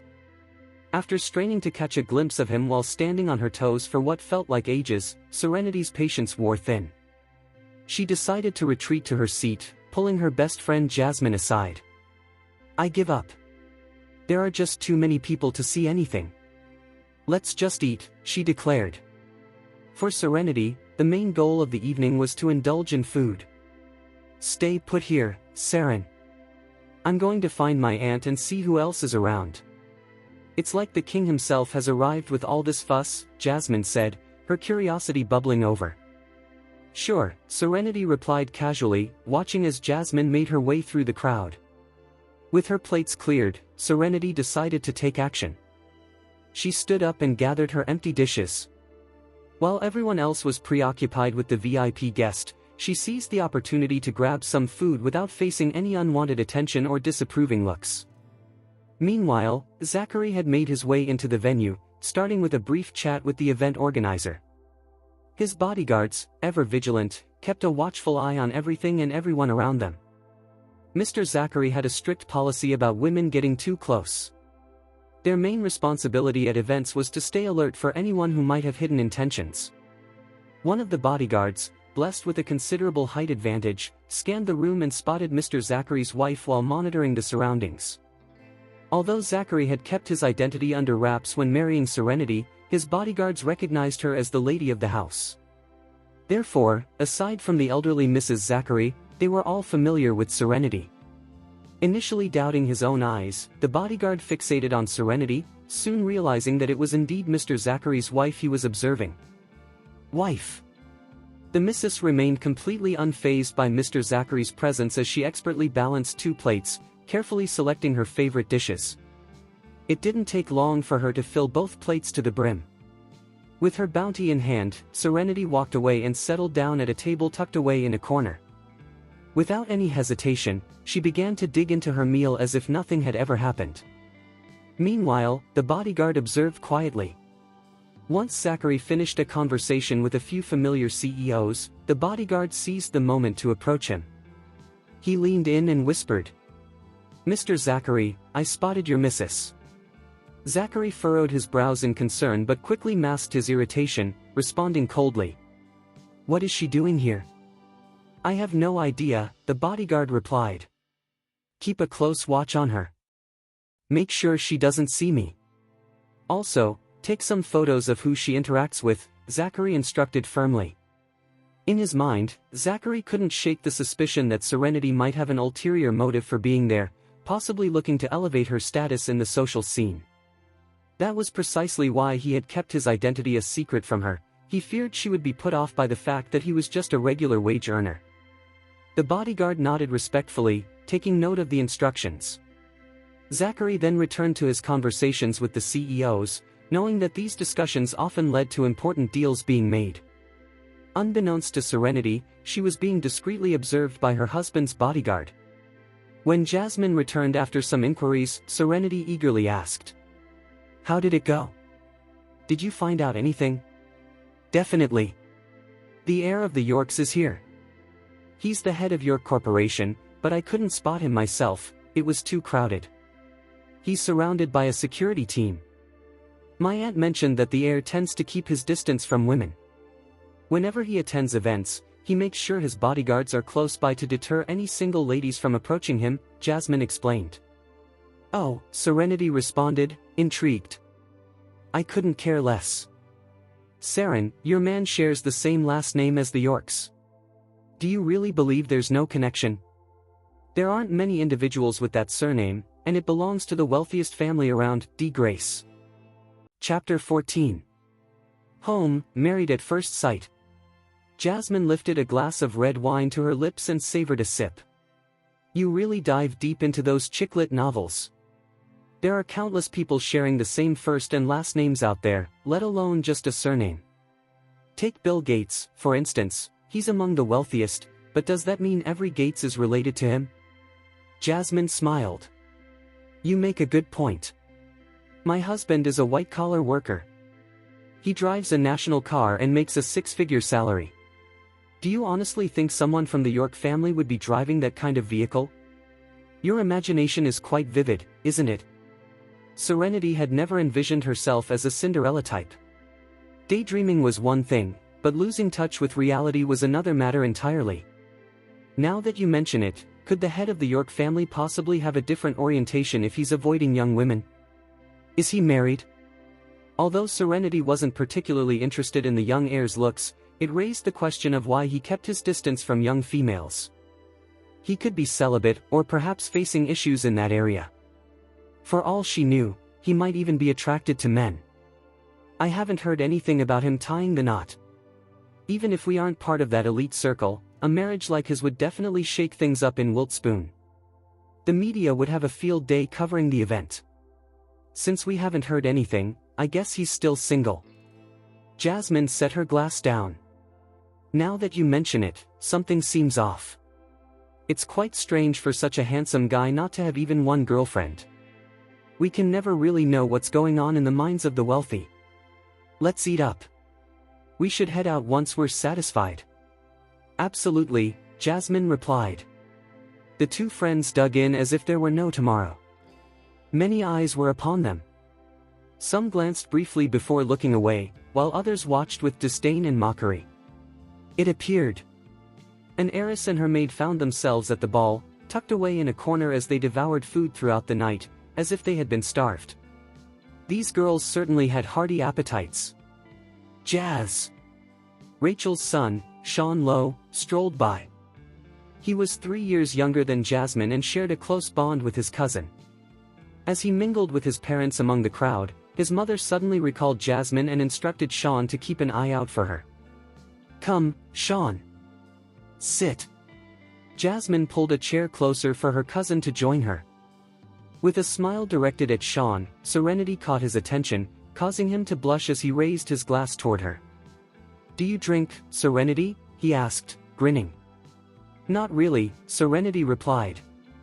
She rarely indulged in alcohol, knowing she had a low tolerance. A single bottle of beer could leave her unconscious for 12 hours. The thought of embarrassing herself, her best friend, or the Lowe family by passing out at the event was enough to deter her from drinking. Would you prefer milk or juice? I can get you a glass, Sean offered, standing up to leave.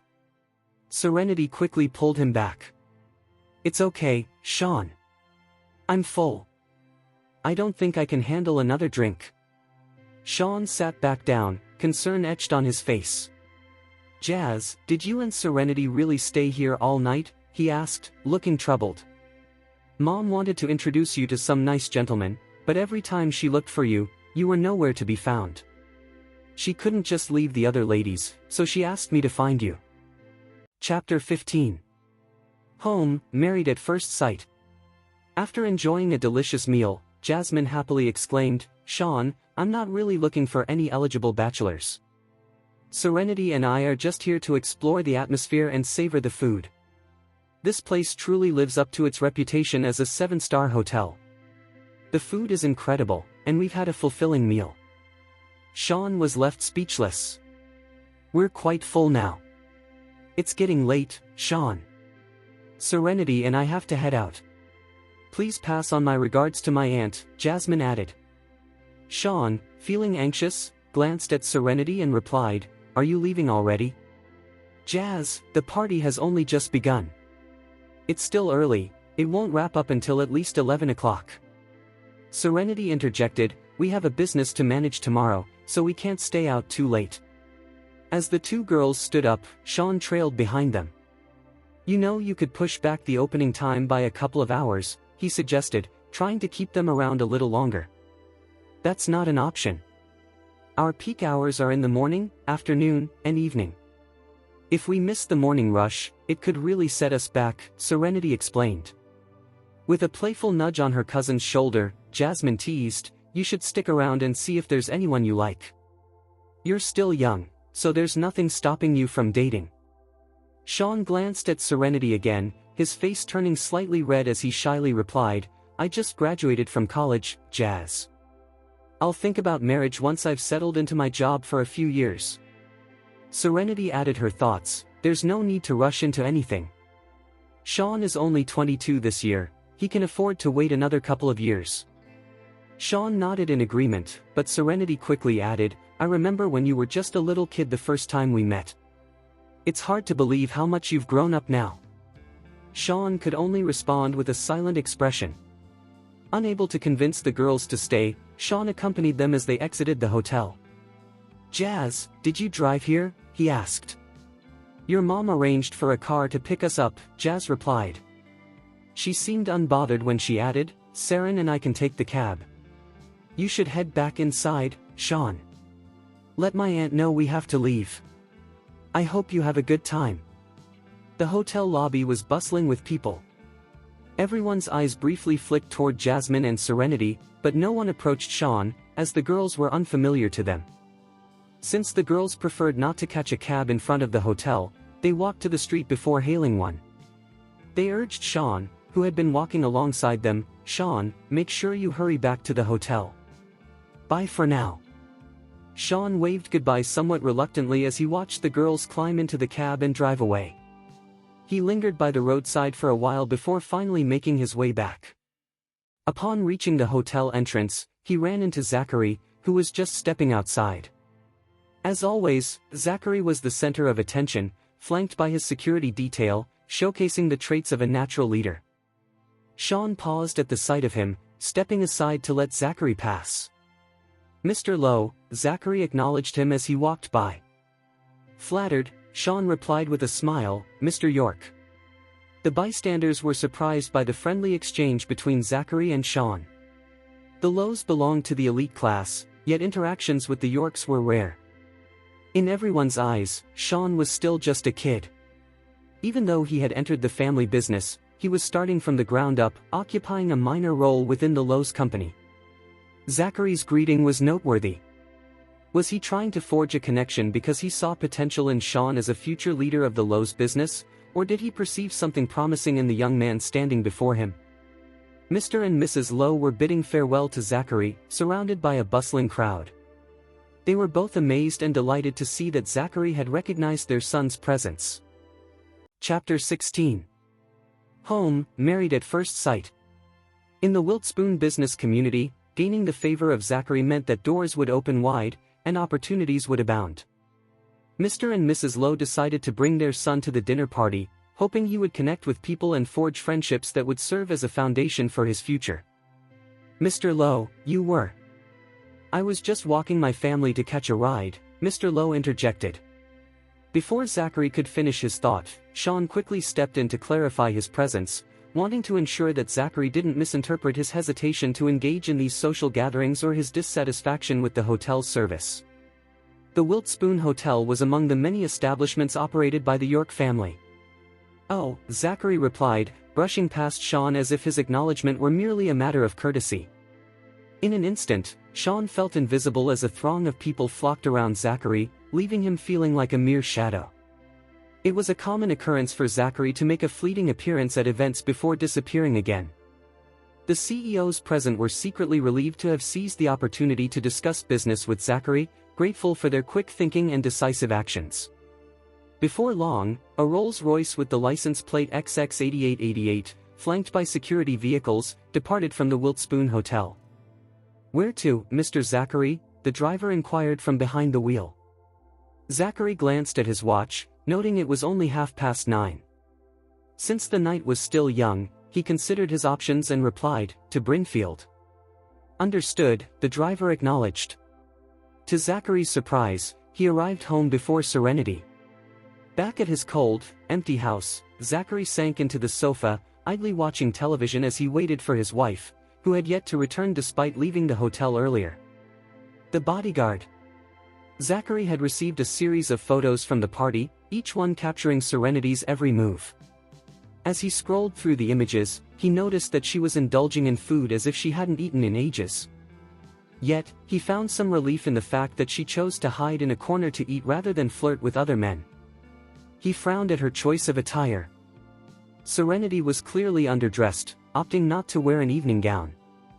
Had she shown up at the ball looking her best, he would have had no choice but to lock her out of the house. Aside from Sean, who was the cousin of her best friend, Serenity didn't seem to interact with any other men. It made sense since they were likely already acquainted. Zachary's gaze lingered on one particular photograph, his lips pursed in contemplation.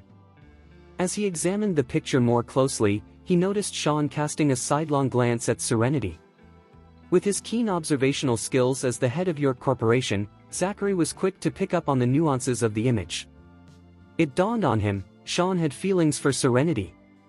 The realization struck him hard, he had a rival in matters of the heart. Just then, he heard a click from the door lock. Quickly, he shoved his phone into his pocket, diverting his attention.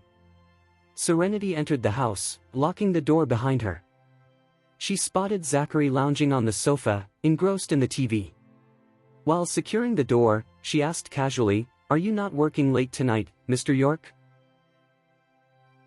Chapter 17. Home, Married at First Sight. "Yeah," Zachary responded in a deep voice. Serenity approached him, holding a carrier bag. "I bought some cranberries. Do you want any?" Zachary shot her a disapproving glance, his face darkening. Despite having just eaten at the dinner party, she still had an appetite for more. She was such a glutton. Cranberries can be quite bitter when eaten raw, but there's a sweet aftertaste that comes through. They were once a favorite of my most cherished man. Taking a seat beside Zachary, Serenity opened the container of cranberries. Zachary subtly shifted away, wanting to avoid any stains on his clothes. "Your most cherished man?" "The man on the $100 bill." Zachary thought, to him, money was just a collection of numbers in his bank account. "Want to try a bite?" "It's really tasty, so good, I can't get enough." "No thanks. Enjoy yourself. And could you please take that to the dining hall? I can't stand the thought of the furniture getting stained." Noticing Zachary's obsession with cleanliness, Serenity carried her container away, muttering, "High earners must be very particular about the finer things in life." Meanwhile, Serenity was having a delightful time snacking in the dining room. With a grimace, Zachary watched her go, but who was he to judge? Everyone has their preferences. "Mr. York, since you didn't work late tonight, can you come home early tomorrow too?" From the dining hall, Serenity directed her question at him. Zachary paused for a moment before responding coldly, "What for?" It was as if he had been born indifferent, his tone had always been flat and unemotional since their first meeting. Serenity sighed internally. Nonetheless, they were merely roommates posing as a married couple. They could simply opt for a divorce if things didn't go as planned. "I need you to take me to the market florist tomorrow," Serenity said. "I want to pick up some potted plants for the balcony. It's more convenient since you have a car." Zachary was momentarily speechless. "If you can't get up that early, you could just lend me your car, and I can drive myself," she added. "What time?" he finally asked after a brief internal debate. Ultimately, he decided to wake up early in the morning and accompany her to the florist for the plants to decorate their balcony. "Let's aim for 6 o'clock. We can grab breakfast before we get the plants, and we might as well pick up a few essentials for the house too," she suggested. Serenity had noticed that the house lacked many items when she moved in on her first day. She suspected that Zachary hadn't lived there before her arrival, as the place felt devoid of personal touches. "Sure," Zachary replied. After Serenity finished her cranberries and made her way to the living room, Zachary inquired, "Why did you close shop early tonight?" Chapter 18. Home, Married at First Sight. "I wasn't at the shop tonight. My friend invited me to a dinner party, and I couldn't say no. By the way, Mr. York, there's something I'd like to ask you, but I'm not sure if it's a topic you're comfortable discussing." Seated across from Zachary, Serenity gazed at him with her bright, expressive eyes. He seemed distant and cold toward her, maintaining a barrier that kept everyone out but her. Despite his aloof demeanor, he was undeniably handsome, his features strikingly attractive, like a captivating piece of art. The dinner was at the Wiltspoon Hotel. I heard it's owned by the richest family in the city. Guess what? The heir was there too. His last name is York, but I assume you're not connected to that family, right? Zachary replied without so much as a flinch, we were related 500 years ago. Serenity let out a sigh of relief, smiling as she said, I figured you had no ties to the wealthiest family in town. Noticing her happiness, Zachary felt compelled to ask, don't you wish I were connected to them? It's nighttime now, Serenity responded playfully, a smirk on her lips. Stop daydreaming. If you were linked to the wealthy Yorks, would you consider marrying someone like me? The Yorks are at the pinnacle of social status, while I'm just scraping the bottom. Even if you were a distant cousin, I'd still feel like I wouldn't belong with you. I wouldn't be comfortable living in that world.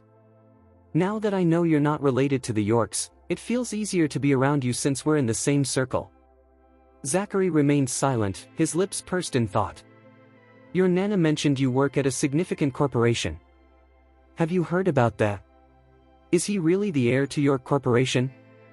He was at the event tonight, and it felt like everyone was treating him like royalty.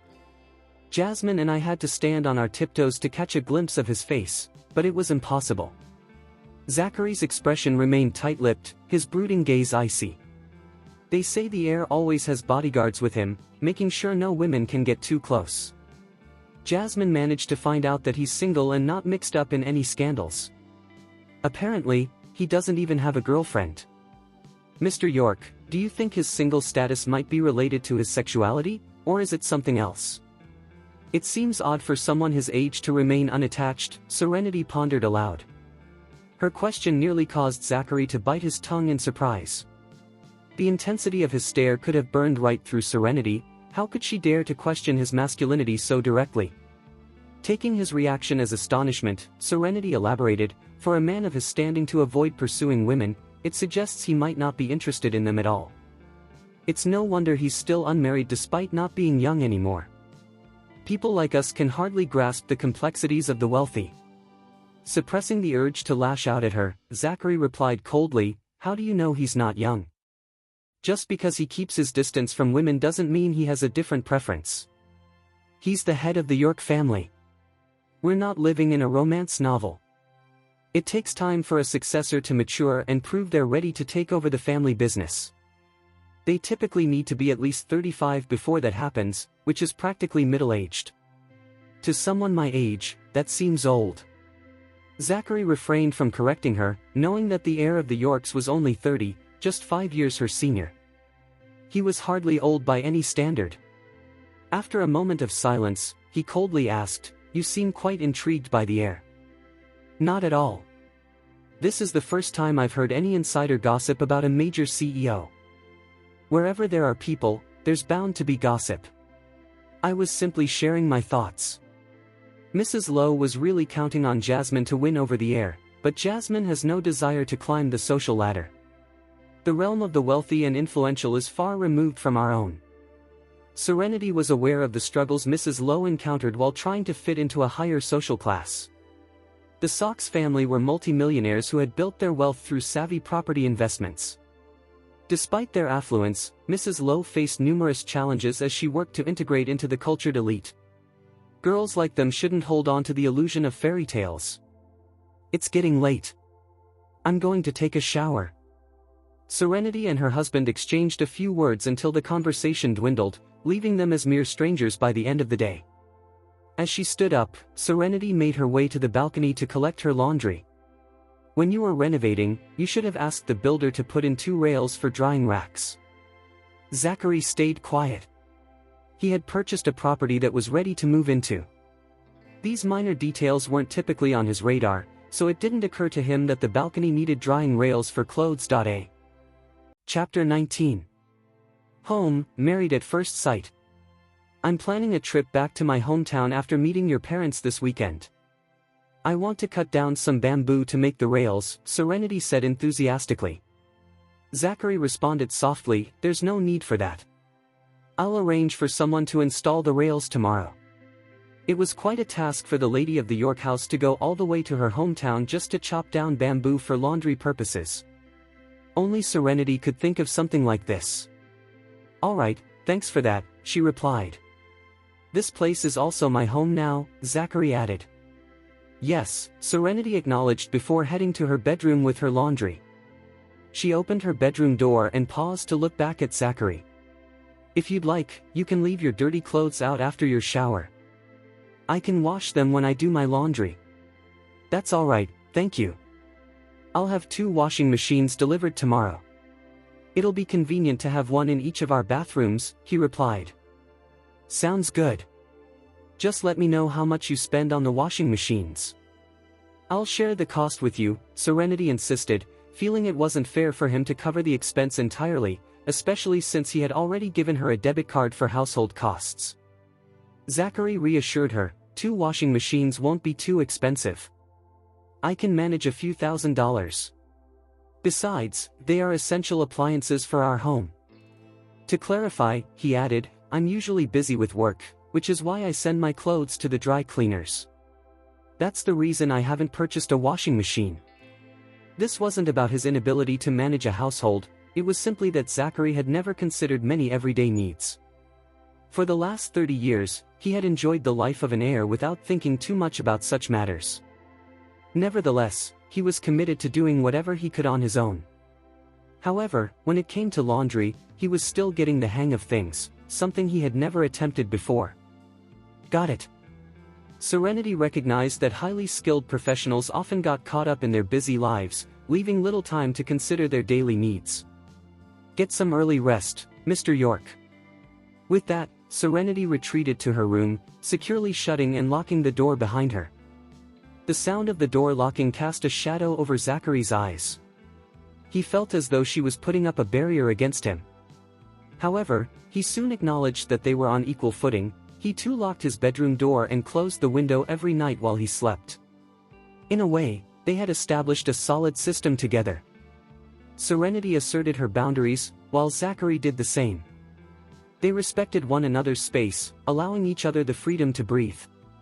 Importantly, Serenity never anticipated him to fulfill his part of their marital obligations. A moment later, Zachary pulled out his phone to call Sam, the butler. Once Sam answered, Zachary solemnly instructed, Sam, arrange for 2 washing machines to be delivered to Brinfield. You can choose the brand, but please don't go for anything too expensive or too cheap. Sam respectfully acknowledged the request. After ending the call, Zachary stared at the closed door for a moment before getting up and returning to his room. The night passed in silence. The next morning, at 6 o'clock, Zachary was jolted awake by a phone call. He glanced at his phone screen, it was Serenity calling. Although he felt a twinge of annoyance, he decided to answer her call. Are you awake, Mr. York? We agreed to pick up flowers at the florist at 6. I'm up, he replied. I'll wait for you. Please hurry. Sure. Since he had promised to take her there the day before, Zachary quickly got out of bed, dressed, freshened up, and stepped out the door, even though he was still feeling groggy. Outside, Serenity was waiting with a purse in hand. She had her phone, keys, and the debit card that Zachary had given her. Later, she planned to visit the ATM to check her account balance. It was important for her to stick to her budget and make purchases that were within her means. Chapter 20. Home, married at first sight. Let's go. Zachary leaned in closer and spoke softly. "Kay." Serenity replied and followed him. As they walked side by side in silence, Serenity felt the urge to spark a conversation. Yet, the serious and tense expression on Zachary's face, which seemed to carry an unspoken "keep out" message, deterred her. If Zachary didn't become a school teacher, his talent would be wasted. With a face like his, he could effortlessly command the attention of any classroom. Before long, they reached the market. Serenity guided Zachary to an available parking spot. After they exited the car, she cheerfully announced, "Come on. Let's grab some breakfast." Without a word, Zachary trailed behind her. The renowned Zachary York felt somewhat out of his element on his first market trip, but he masked his unease in front of Serenity. The couple each ordered a bagel sandwich, with Serenity opting for extra toppings. However, the bagel did little to satisfy her hunger. Zachary took his time savoring his meal, displaying impeccable table manners. It was truly a delightful sight to watch him eat. If only she weren't worried about him judging her for overeating, she would have happily indulged in some crispy bacon and fried potatoes. "You can order whatever you like if you're still hungry," Zachary suggested, having noticed her desire for more. Given her appetite, a bagel sandwich with extra toppings was barely a start. At the party last night, she had continuously filled her plate for over an hour. Not to mention, she had even brought home cranberries for dessert. Despite her model-like slenderness, Serenity certainly had a hearty appetite. It was a mystery where all that food disappeared to. "I'm full, but watching you eat makes me hungrier," she admitted. Zachary frowned slightly. "Hee hee. Don't be upset. I'm actually praising your eating style.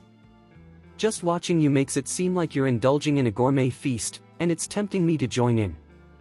Zachary looked at Serenity, momentarily speechless, before shifting his focus back to his bagel sandwich. He was eating slowly, struggling to adjust to the food. Once they finished their meal, Serenity took the lead. Instead of heading directly to the florist, she opted to stop by a nearby 24-hour ATM for some cash. Zachary observed as Serenity retrieved her debit card from her purse. With a sharp memory, she effortlessly recalled the PIN he had noted down earlier. After inserting the card into the machine, she entered the PIN and checked her account balance. To her satisfaction, it showed $10,000, more than enough for her to purchase essential houseware. "If you find the money isn't sufficient, just let me know, and I'll transfer some more," he offered. "It's way more than enough," Serenity replied. "For a two-person household, we won't need much. I was just curious about the balance to help me stay within budget." She had to reserve some funds for living expenses alongside the furnishings. Serenity had already placed an order for kitchenware, which was scheduled to arrive the next day. She was excited about cooking for her in-laws when they visited. "Now, let's head to the florist," she said, tucking her debit card back into her purse before guiding Zachary to a nearby flower shop. There were several florists around the market, and they were thriving. Given their prime location next to the market, they opened early to cater to the high foot traffic in the mornings and evenings. Serenity first inquired about Zachary's flower preferences, but when she learned he had none, she selected a variety of potted plants that appealed to her. She also picked up 2 plant stands to assemble later at home. Chapter 21. Home, Married at First Sight. Zachary observed as Serenity skillfully selected flowers and negotiated with the florist. She managed to reduce the price from $50 for a potted plant to half that amount. It was impressive how she made it seem like the florist would never find a better deal than what she was offering. This display was certainly captivating. Zachary, who typically didn't pay much attention to price tags or engage in bargaining while shopping, found himself in awe of his wife's abilities. The florist, unfortunately for him, was on the receiving end of Serenity's strong negotiating skills, and the expression on the florist's face was priceless. After completing the purchase, Serenity started carrying the flower pots one at a time to Zachary's car. Initially, Zachary stood by the vehicle, watching her, but soon realized it was inappropriate to just stand there while she did the heavy lifting alone. He quickly joined in to help her transport the flowers until the car was packed to the brim.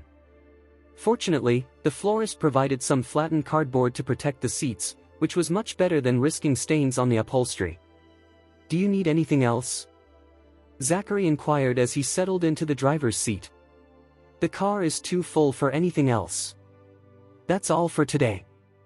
It won't take just a day or two to furnish our place. I plan to take my time gathering items and decorating our home," Serenity replied. As Serenity buckled her seatbelt, she pulled out her phone to check the time. "Let's head back. I need to visit my sister later," she added. Zachary quietly started the car, ready to drive. "Mr. York," Serenity said, breaking the silence. Yes, he responded. Nana and your parents are coming to visit this weekend. Would it be alright if I invited my sister and her husband to join us for dinner? My sister's family is all I have. Even though we didn't marry for love, it's important for us to meet each other's families, she explained. After all, it would be awkward if their families happened to cross paths on the street without knowing each other. Serenity had grandparents, aunts, and uncles residing in the countryside, who were not particularly fond of Serenity and Liberty simply because they were girls. Following the tragic car accident that claimed the lives of Serenity's parents, none of their relatives stepped forward to offer the sisters a home. Ironically, these same family members were quick to accept their share of the parents' life insurance policy.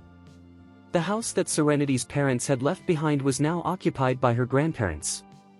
Serenity chose not to return to her parents' home, feeling no familial connection to her grandparents. Despite their refusal to take the girls in after their parents' death, the grandparents had the audacity to demand financial support when Liberty got married. The sisters confronted their grandparents about this hypocrisy, and Liberty firmly stood her ground, preventing her husband from giving in to their demands just to make the issue go away.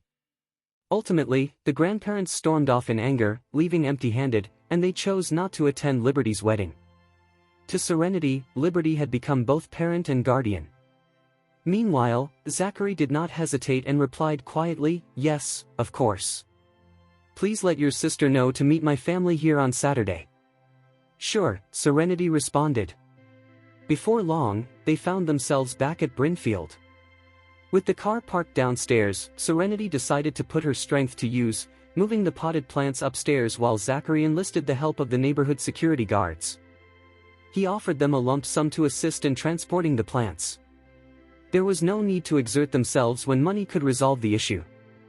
Although Serenity thought Zachary might be a bit careless with his finances, she felt it wasn't her place to comment since they were still unfamiliar with each other.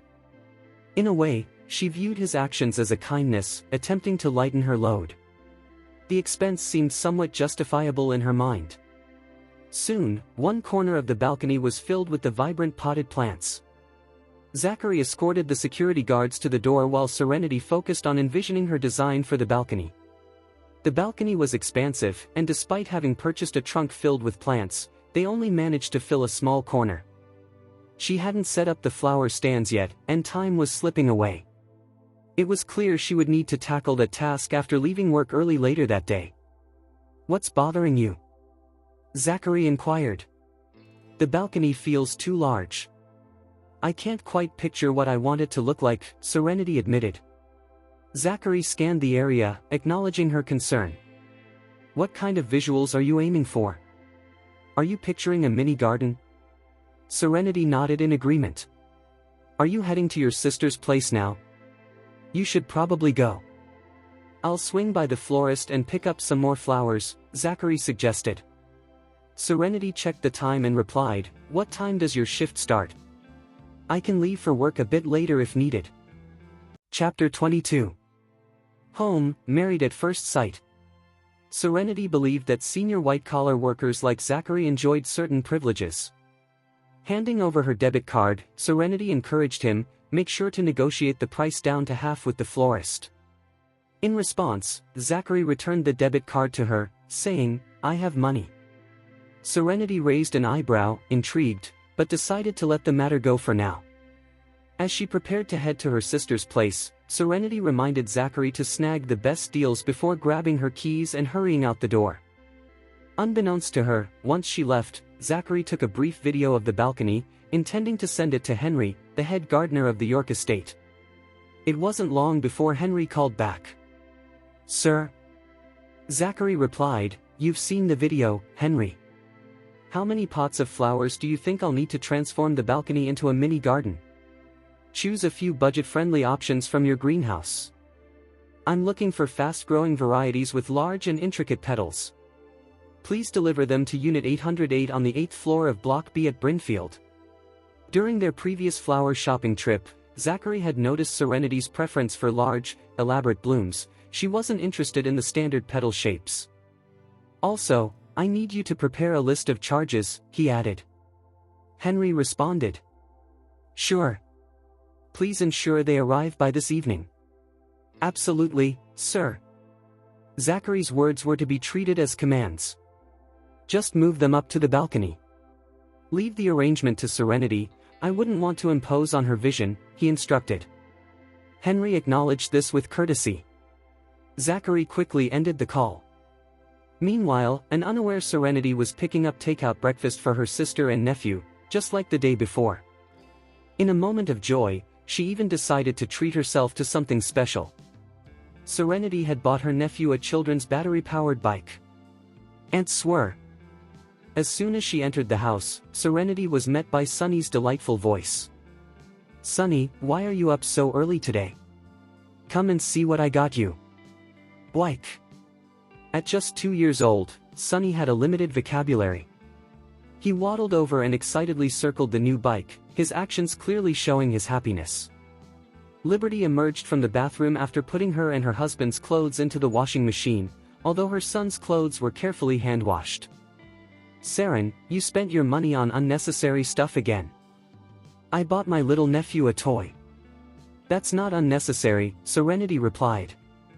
Setting down the breakfast takeout bags, she scooped Sunny up and placed him on the bike, showing him how to ride it. Sunny was a sharp little boy, quickly getting the hang of maneuvering the bike around the living room. Liberty, I brought you and Sunny breakfast, Serenity announced. I set an alarm last night so I could wake up early to make breakfast. Your brother-in-law had a hearty meal before leaving for work, Liberty said. Watching her son enjoy the bike brought a smile to Liberty's face. You don't have to bring us breakfast every time you visit. You're married now and have your own family. Your husband might not appreciate you spending your money on us, she added, wanting Serenity to focus on her own life. Chapter 23. Home, married at first sight. A little breakfast won't break the bank. Liberty, I promise I won't go overboard. Serenity had enough income to support her sister, but she was determined not to spend her entire paycheck on it since she had her sights set on becoming a homeowner. Has Sunny had anything to eat? Serenity inquired as she felt Sunny's forehead, relieved to find his temperature normal. He had some milk. I've got chicken soup simmering on the stove. I'll feed him that later when it's done, Liberty replied, demonstrating her excellent care for her son. Zachary will be back in 2 days. His parents are visiting this Saturday. Can you come to Brinfield with my brother-in-law for family dinner on that day? Can you let him know?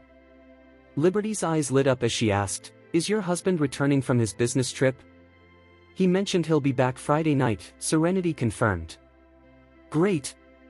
I'll keep my husband updated, Liberty responded enthusiastically. Liberty understood the reasons behind her sister's decision to marry. While she supported Serenity's choice, she couldn't shake her concerns about Serenity's partner, having never met him in person. Liberty would approach the meeting with her in-laws with the seriousness it deserved.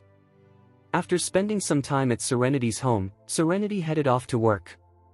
Once Serenity left, Liberty prepared some chicken soup for Sunny and decided to take him for a stroll and do some shopping. She wanted to pick up new clothes for the upcoming meeting with the in-laws. Liberty typically dressed down as a stay-at-home mom, often sporting clothes she had found at bargain warehouse sales.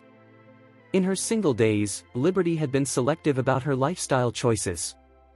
Although she didn't wear high-end labels, her clothes were well-tailored. However, since dedicating her life to her family and stepping away from her job, she had lost that source of income. Her journey had transformed her priorities. Liberty's savings had been completely consumed by the renovations of their home. Now, she found herself counting her pennies, prioritizing family expenses over her own needs. In an effort to impress her sister's in-laws, Liberty decided to purchase 2 upscale dresses, along with a suit and tie for her husband. As she was leaving the clothing store, her husband called her. Hello, honey, she said, balancing her son in one arm while pushing the stroller with the other. What did you spend that money on again? It's over $1,000. That's more than half of our allowance gone. Just so you know, we're splitting the living expenses now. That $1,000 is on you. You're on your own if you can't make it last the month, Hank replied, sounding frustrated. Similar to Zachary, Liberty's husband, Hank Brown, had given her a supplementary card for household expenses. Each month, he would transfer money into the account designated for their family's needs. However, the account was linked to his mobile phone number, meaning he received notifications every time Liberty used the card.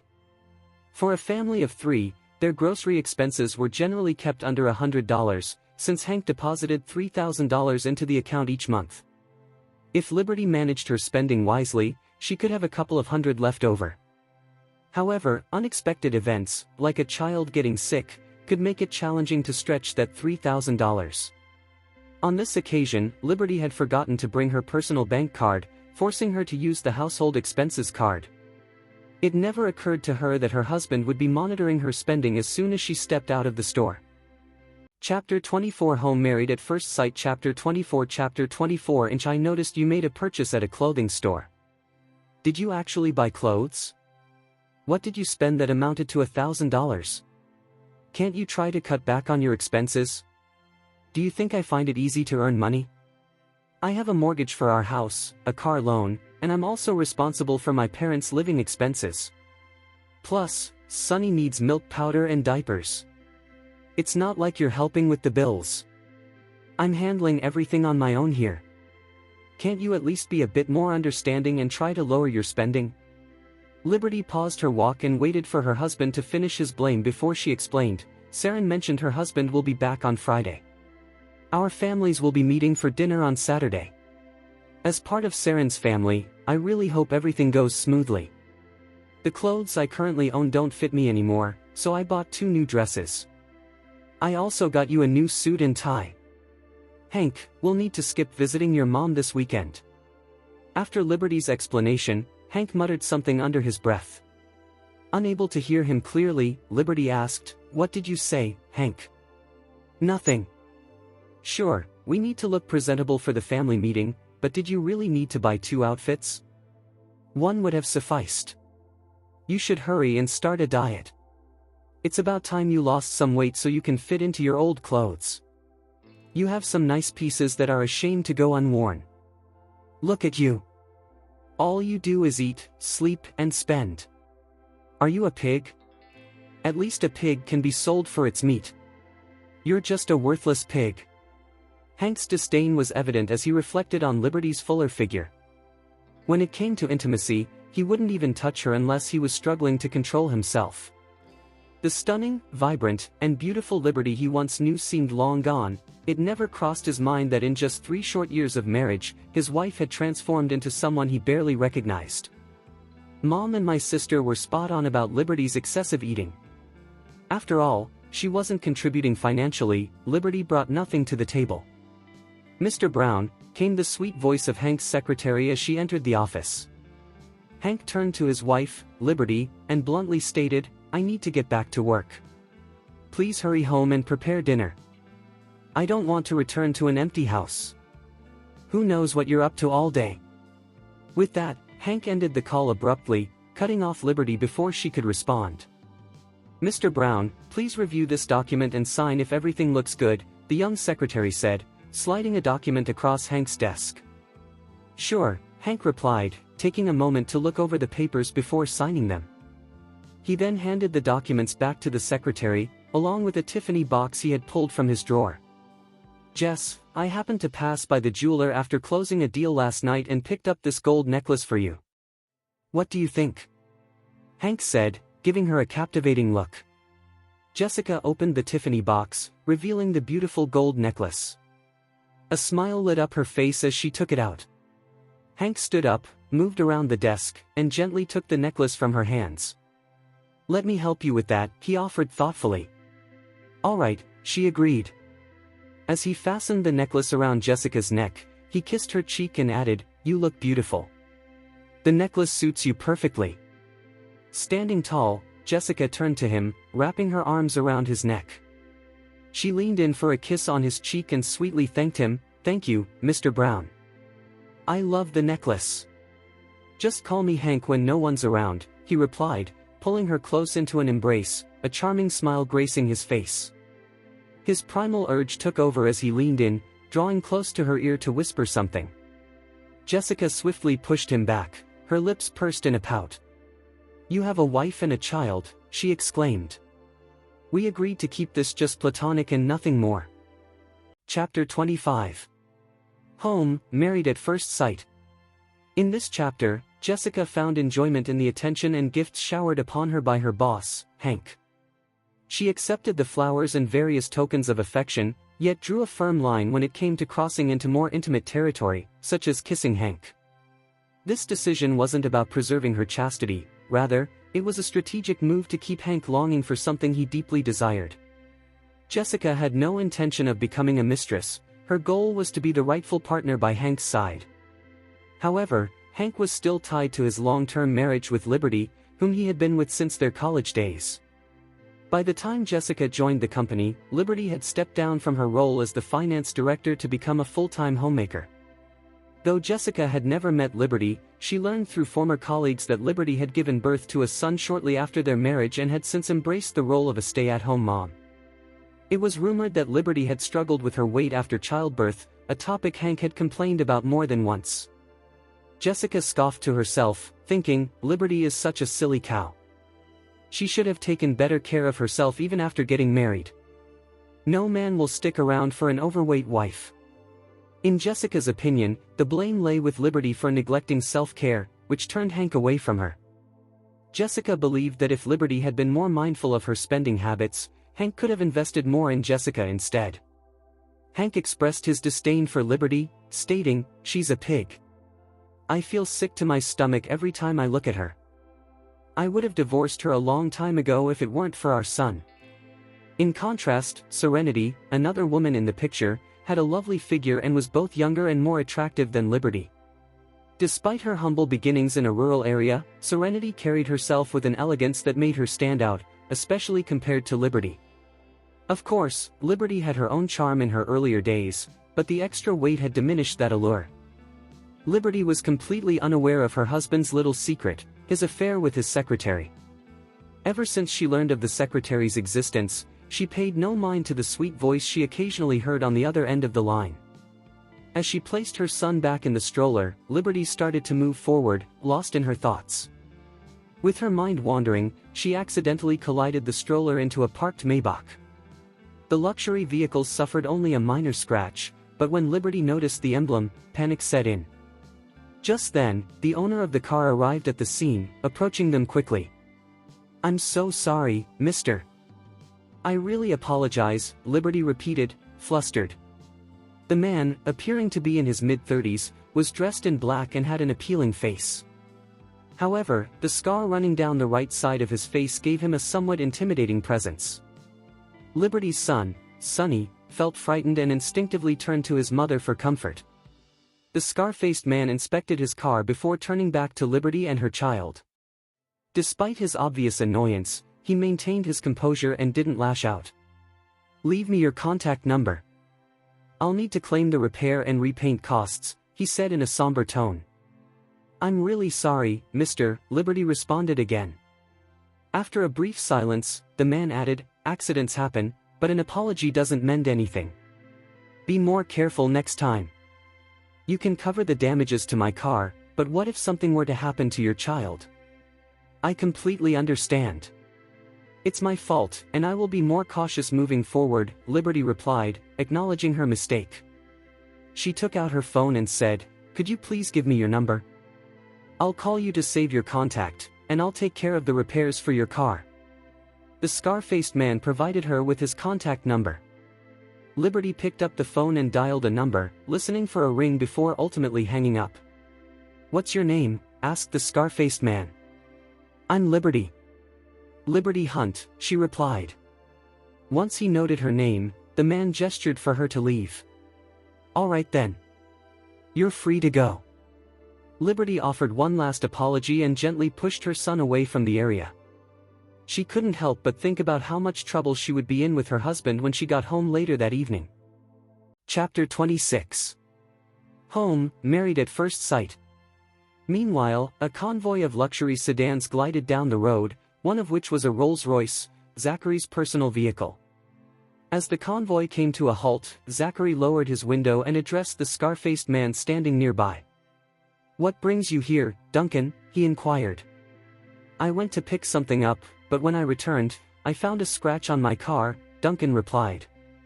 Zachary, acting on impulse, asked, do you need my assistance in tracking down the person who damaged your car? No worries. I got her number. I'll handle the damages once my car is repaired. Wiltspoon is my territory. She can run, but she can't hide, Duncan stated confidently. With that, Duncan Lewis climbed back into his vehicle, started the engine, and said, I'm off. Without further conversation, Zachary rolled up his windows and resumed driving with the convoy. Time passed swiftly, and before long, evening arrived. As the after-school rush subsided, Serenity prepared to make dinner for herself and Jasmine in the kitchen when her phone rang. It was Liberty. Seren, I've been mulling this over all day. I'm reaching out because I'm out of options, Liberty said, her voice anxious. What's going on, Liberty? Serenity asked, concern evident in her tone. While I was out shopping with the stroller, I accidentally scratched a Maybach. I can only imagine how costly the repairs will be. My savings definitely won't cover it.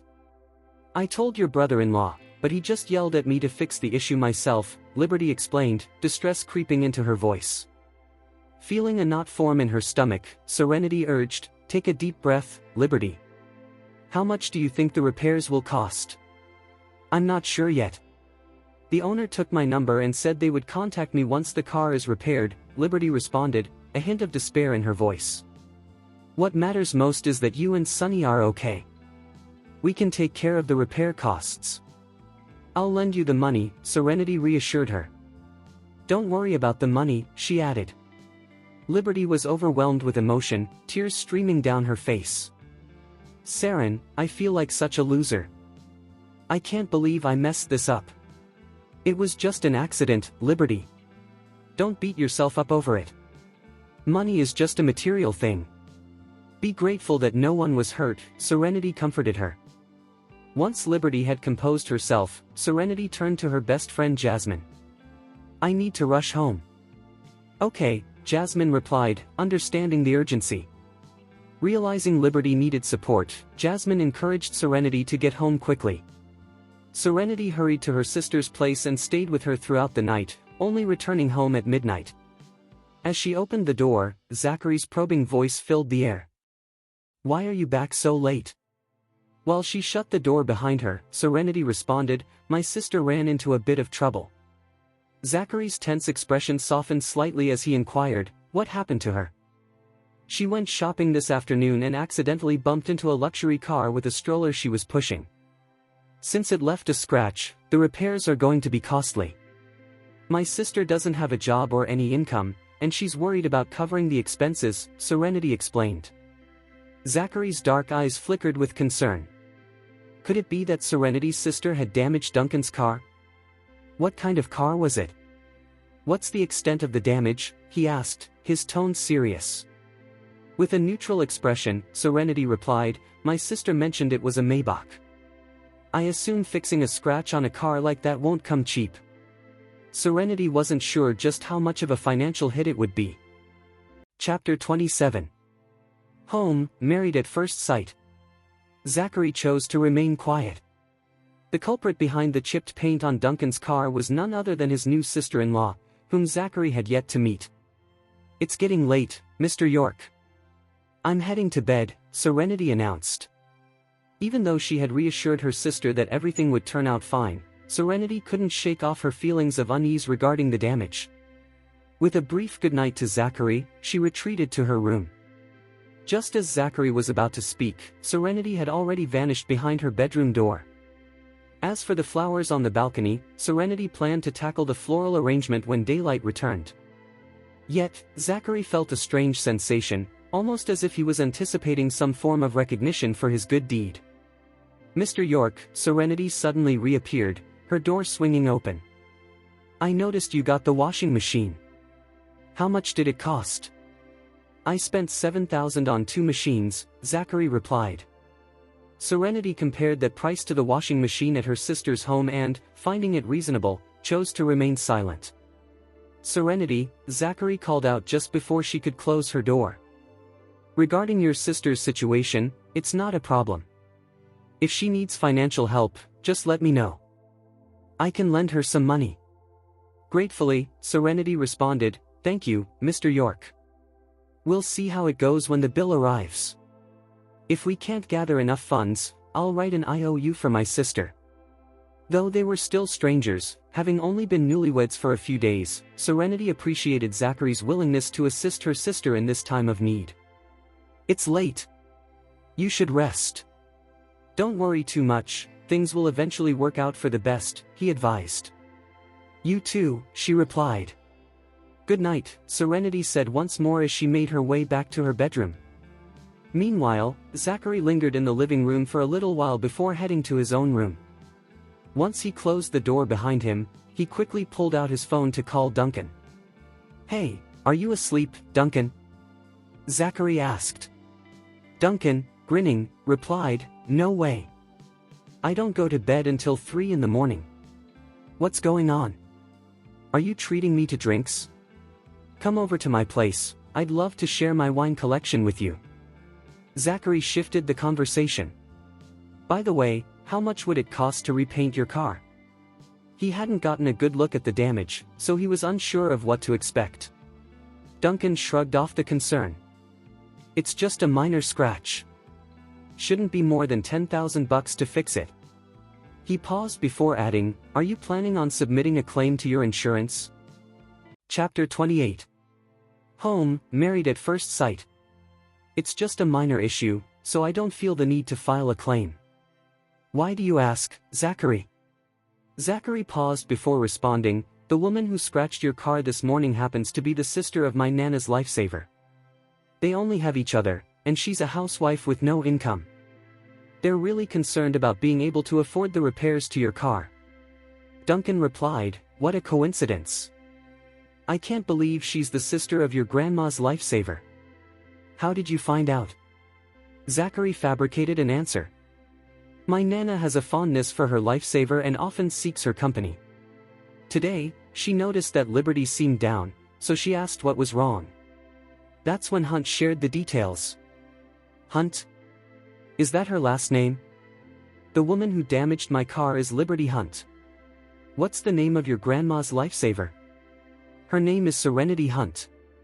"They must be sisters, given the names. I'll let this go since she's related to your grandma's lifesaver. The money is not a big deal for me, but I am the one affected here. I can't just let her off the hook, otherwise, she might end up damaging someone else's car without learning a lesson." Duncan Lewis, at 35, was the fourth son in the Lewis family. Although he didn't take over the family business, he carved out his own path by establishing Lewis & Co., which managed several subsidiary businesses. Duncan was a self-made billionaire. Known for his straightforward and loyal nature, Duncan had navigated the gray areas of the law in his younger days. The scar on his face stood as a testament to his tumultuous past. However, he chose not to have surgery to remove it, believing the scar added a certain character to his appearance. If you want to teach her a lesson, consider filing a claim against her if the cost isn't too high. Please, can you give her a break for my Nana's sake and charge her less?" $10,000 seemed like a trivial amount to affluent individuals such as Zachary and Duncan. Even without a job or a steady income, Liberty could manage to come up with $10,000 by borrowing if necessary. "It's just $10,000. I can get her to pay half of it. A few $1,000 can really sting for a housewife like her. Hopefully, this will serve as a reminder for her to be more cautious on the road and avoid bumping into other people's cars." Fortunately, his car was parked safely by the side of the road. The life of a sweet child could be in jeopardy if she found herself caught in heavy traffic. "Thanks, Duncan. It's no trouble at all. Speaking of which, your grandma seems fond of that Serenity girl. Even though she saved your grandma's life, she could have received a considerable reward. What makes your grandma want to keep in touch with her? Didn't Grandma May even suggest that you should intervene on their behalf?" Zachary responded quietly, "In a way, Nana feels we don't spend enough time with her. Grandma May was eager for her grandsons to settle down because she longed for the sound of great-grandchildren's laughter in her home. She often joked about offering $50 million for a great-grandson and $500 million for a great-granddaughter. The York family had been fortunate in having grandsons but had not been blessed with daughters or granddaughters. Grandma May had hoped for a granddaughter, but each of her daughters-in-law had given her 3 grandsons. Her grandsons were her only hope for great-granddaughters. Duncan then paused and reflected, you know how the elderly can be. When my Nana was still alive, she would bug me every single day about getting married. My brothers and I got so tired of it that we started avoiding home. Now that she's gone, we actually miss her nagging. It's often true that people don't realize the value of what they have until it's gone. Out of Duncan's 3 siblings, he was the only one still single. The entire family, including his young nephew, constantly pressured him about finding a wife. You're 35, nearing 40. Of course, they're going to be on your case about tying the knot. If you wait any longer, you'll be practically ancient by the time your child arrives. People might even mistake your child for your grandchild, Zachary teased. To be honest, had it not been for Nana's relentless nudging, Zachary wouldn't be considering marriage anytime soon. He had always been the most devoted grandson, and he planned to wait until he turned 35 before thinking about settling down. Even though Zachary was now married, he wasn't entirely convinced about spending the rest of his life with Serenity. Just as he explained to Nana, he needed to assess Serenity's character before he could truly open his heart and invest in their relationship. Duncan couldn't help but laugh. I'll spoil my child just like a grandchild. To which Zachary could only respond with silence. Chapter 29. Home, married at first sight.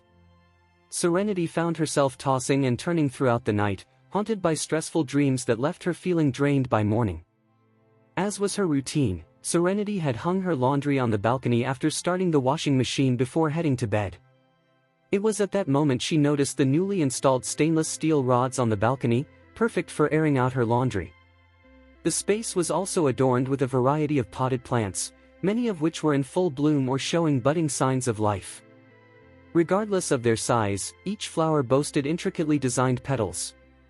Serenity's attention was instantly captivated by the vibrant flowers. After hanging her clothes, she eagerly began assembling the flower stands she had purchased the previous morning. Once set up, she carefully arranged the potted plants on them. While engrossed in her task, she suddenly felt an unsettling sensation, as if someone were watching her. Looking up, she was met with Zachary's unwavering gaze, his eyes piercing and devoid of emotion. Having been married for a few days now, Serenity had become accustomed to his stoic demeanor. "Good morning, Mr. York," she greeted him, adding a compliment, "These flowers are wonderful. You did a fantastic job." She knew she could count on Zachary to get things done right. Zachary replied in a deep voice, "If you ever run into any issues, just let me know." For him, her requests were always manageable. "Absolutely," she responded with a smile, returning her focus to the plants. "Where did you find these beautiful plants?" she asked curiously. Zachary responded with a slight untruth, "I checked out several flower shops, but I can't recall the names." "Oh, I see." Serenity chose not to probe further, content with the lovely results he had brought home. "What's on the menu for breakfast today?" she inquired, eager to know what the day would bring. As Serenity absorbed Mr. York's comment, it suddenly hit her that she had completely overlooked the most crucial meal of the day. Quickly pulling out her phone, she noted that the time had slipped past 7 o'clock. Standing up, a hint of embarrassment crept into her voice as she said, "I forgot to grab breakfast this morning, Mr. York. There's still a chance to pick up a quick takeout. How about I get us something while you brush your teeth? What do you feel like having?" Zachary responded in a flat tone, "I'm not fussy. You can decide." Even if he had preferences, Zachary felt compelled to go along with her choices to maintain his facade. His actual favorite foods were not exactly budget-friendly. "All right," she replied. Serenity quickly made her way downstairs and hopped on her e-bike to fetch breakfast. It wasn't long before she was back.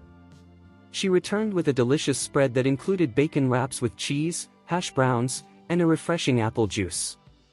Zachary gazed at the breakfast laid out before him, struggling to muster the desire to take a bite.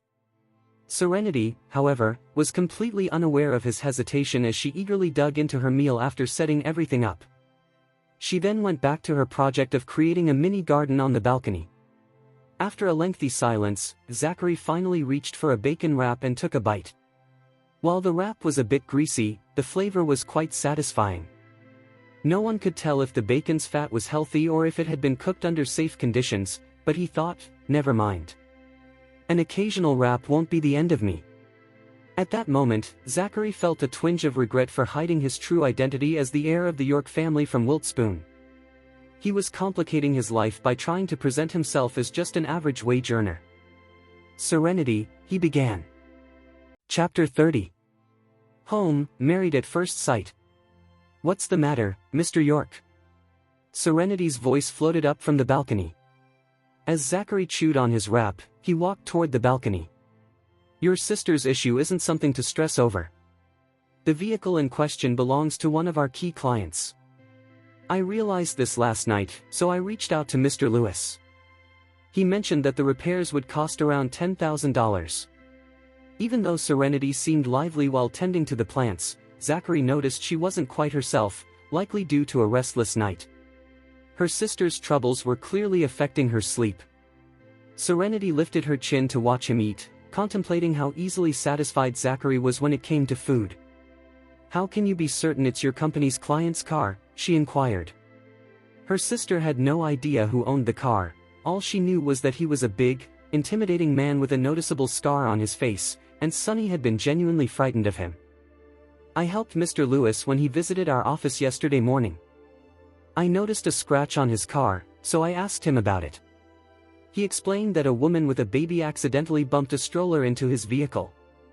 I was wondering if it was just a coincidence when you brought it up last night, so I called Mr. Lewis. Is your sister? Did I mention the number? He said he would send the details regarding the repair costs. It's... Serenity stood up straight and said, that's quite a coincidence, Mr. York. Did Mr. Lewis really say the repairs would be roughly $10,000? Her sister could handle $10,000. I asked him, and that's exactly what he said. Serenity let out a sigh of relief. That's fantastic. Thank you, Mr. York. Serenity's biggest concern had been the cost of the damage. However, now that she had discovered it would only set them back $10,000, the sun rising on the horizon felt particularly bright. In that moment, Serenity acknowledged that although she and Zachary had been strangers before, their relationship had transformed after their post-nuptial agreement. Whenever she needed assistance, Zachary was always there for her.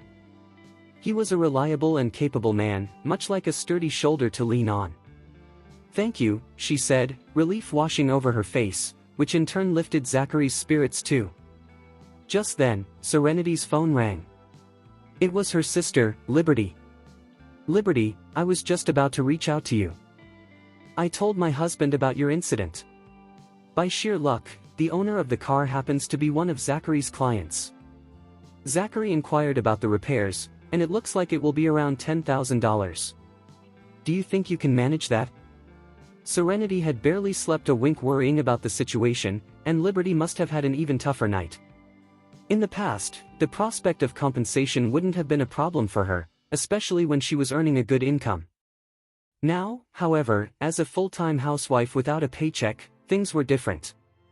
Her husband had blamed her for the mishap and had sulkily declared that Liberty was on her own. This made it even more challenging for Liberty, who was likely even more anxious than Serenity. I can handle it if it's around $10,000, Liberty replied. I've saved half of the allowance you gave me without telling my husband. That should be enough to cover the repair costs. Oh, I actually called to discuss this with you. The car owner sent me a text at 2 in the morning, providing me with an account number to wire $9,000 into. I only saw the message when I woke up. I wanted to let you know so you wouldn't have to worry about it. Now it seems Mr. Lewis doesn't expect me to pay the full amount. Liberty only needed to pay $9,000 from a bill that could have easily exceeded $10,000. Mr. Lewis likely requested a lower amount because of her new brother-in-law. As a result, Zachary earned himself a brownie point in Liberty's eyes. Following the unfortunate incident, her husband merely referred to her as a troublemaker and insisted that it was her responsibility to resolve the issue. Since they were already sharing household expenses, he left Liberty to tackle the bill on her own. Chapter 31. Home, Married at First Sight. In a positive turn of events, Zachary advocated for Liberty to Mr. Lewis, likely putting in a good word for her. As a result, Mr. Lewis was generous enough to reduce the price by several $1,000s. However, even with this discount, $9,000 was still a significant amount for Liberty. This experience would serve as a harsh reminder for her to stay alert on the streets and avoid luxury sedans in the future.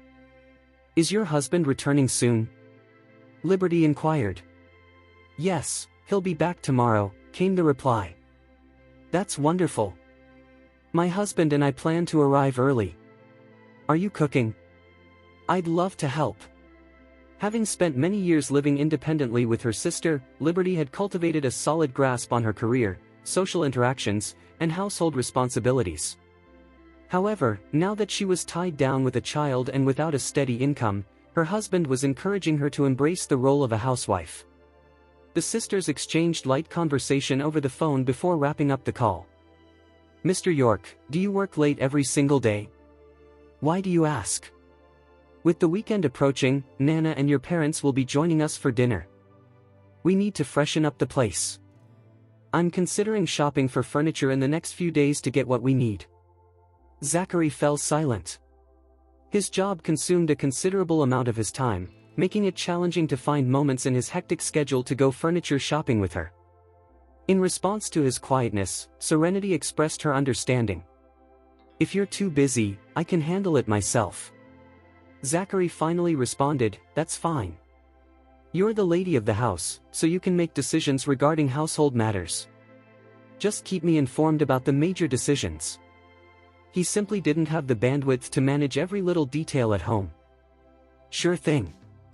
I'll let Jasmine know I won't be coming in for work today, and I'll take care of the shopping," she assured him. It was essential for her to organize their home. Zachary remained silent. After a brief moment, he made his way back to his bedroom. It wasn't long before he reappeared and announced, "I'm going to work." "Drive safe," Serenity called out casually. With a wrapped hash brown and a container of apple juice in hand, Zachary set off. He climbed into his undercover MPV and drove out of Brinfield. Once out of the neighborhood, he stopped at the side of the road where his Rolls-Royce and convoy were waiting. "Sir," a bodyguard greeted him as they quickly exited their vehicles. They formed a protective barrier around Zachary as they approached the Rolls-Royce, and one of the bodyguards politely inquired, "Would you like me to dispose of that for you, sir?" He was referring to the breakfast Zachary was still holding.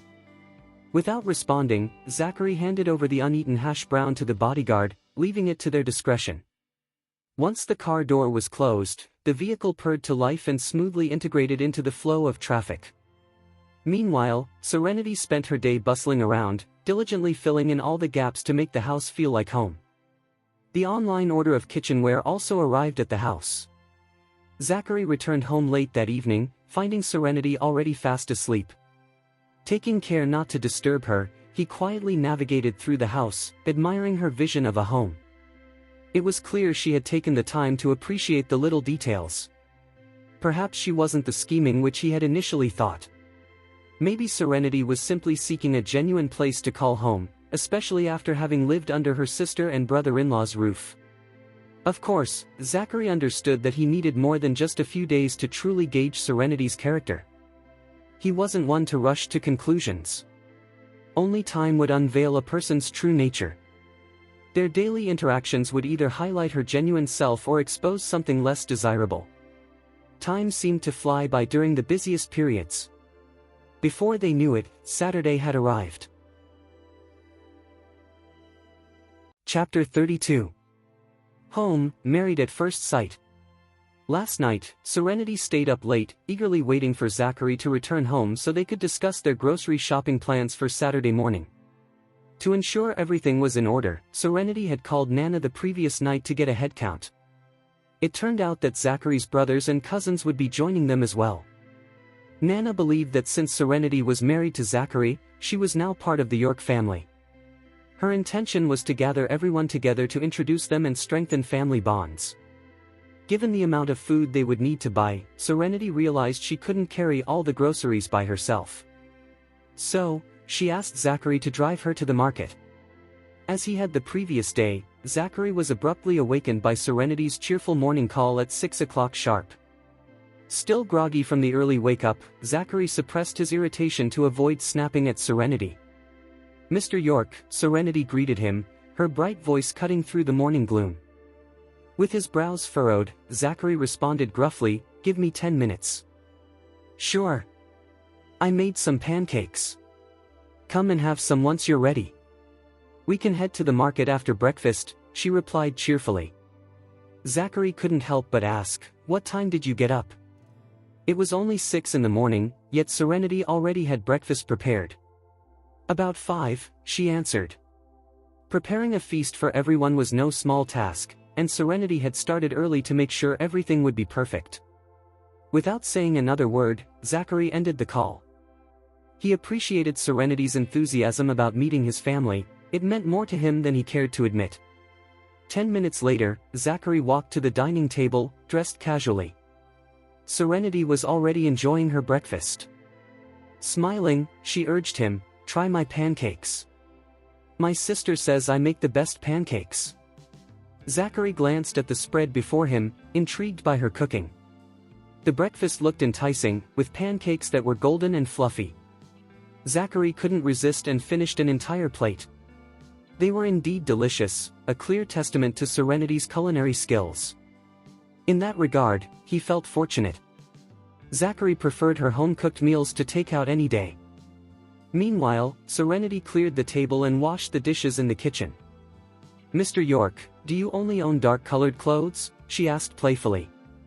Zachary's silence was answer enough. "What's your size?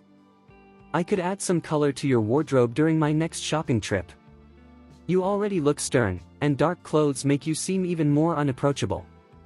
Noticing the chill in his eyes, Zachary replied coldly, "Stay out of my wardrobe choices." Dark colors were his preference. If she had a problem with that, it was none of her business. Realizing she had crossed a line, Serenity backed off. "I'm sorry. I didn't mean to overstep.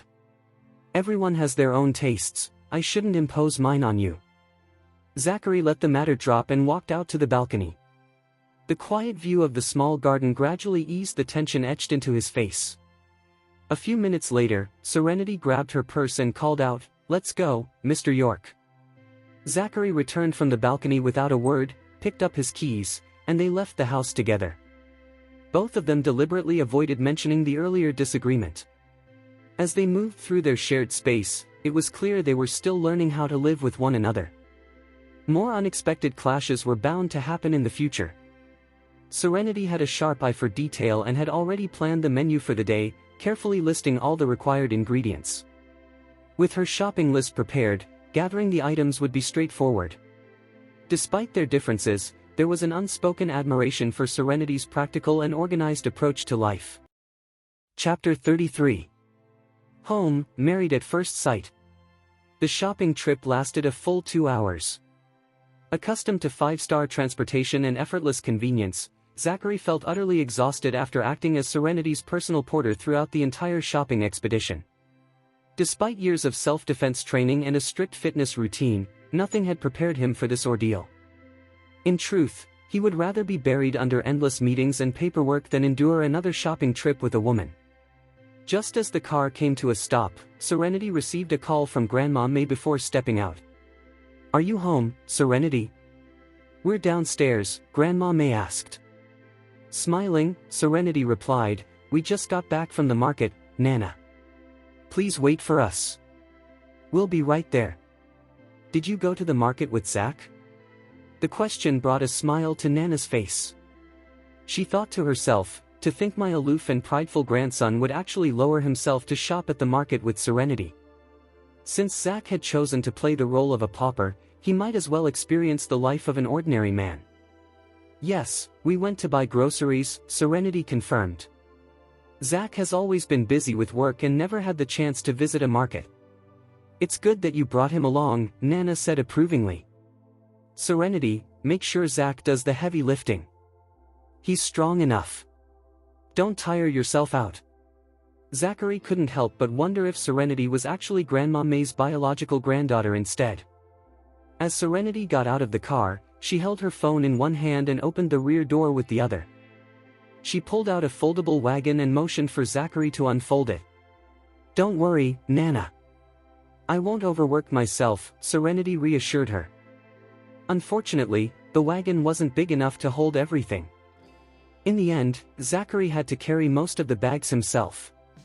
Taking Nana's advice seriously, Serenity enjoyed a relatively easy walk back. "Nana, we're coming over now," Serenity said. "All right. See you soon," Nana replied before hanging up. Serenity slipped her phone into her pocket.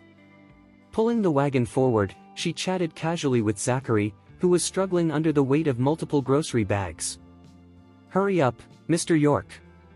Nana and your family are waiting downstairs," she urged. Walking beside her, Zachary glanced at her with a serious expression. "Don't call me Mr. York in front of Nana and the others. Just call me Zachary." "All right," Serenity replied easily, not overthinking how she addressed him. Before long, Nana and the rest of the family noticed them approaching. Serenity was pulling a wagon filled with fruits, vegetables, meat, and drinks, while Zachary, the most prestigious figure of the York family, had grocery bags hanging from both arms. Together, they made an eye-catching sight. "Ha ha ha." Rowan, the youngest cousin of Zachary's generation, burst into laughter. 15 years younger than Zachary and still in high school, Rowan had always been expressive and unrestrained. He had grown up intimidated by Zachary's cold, overbearing presence. Zachary carried himself like a man standing far above everyone else, even family members. Seeing him reduced to a grocery carrier felt unreal. "Rowan!" Nana called out, her tone stern but her eyes sparkling with amusement. She had grown fond of Zachary's decision to hide his true identity. Thanks to Serenity, she was finally seeing a different side of him.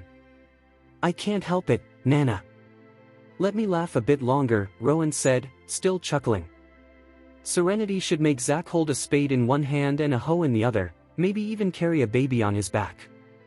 The surroundings instantly fell silent as everyone processed Rowan's outrageous remark.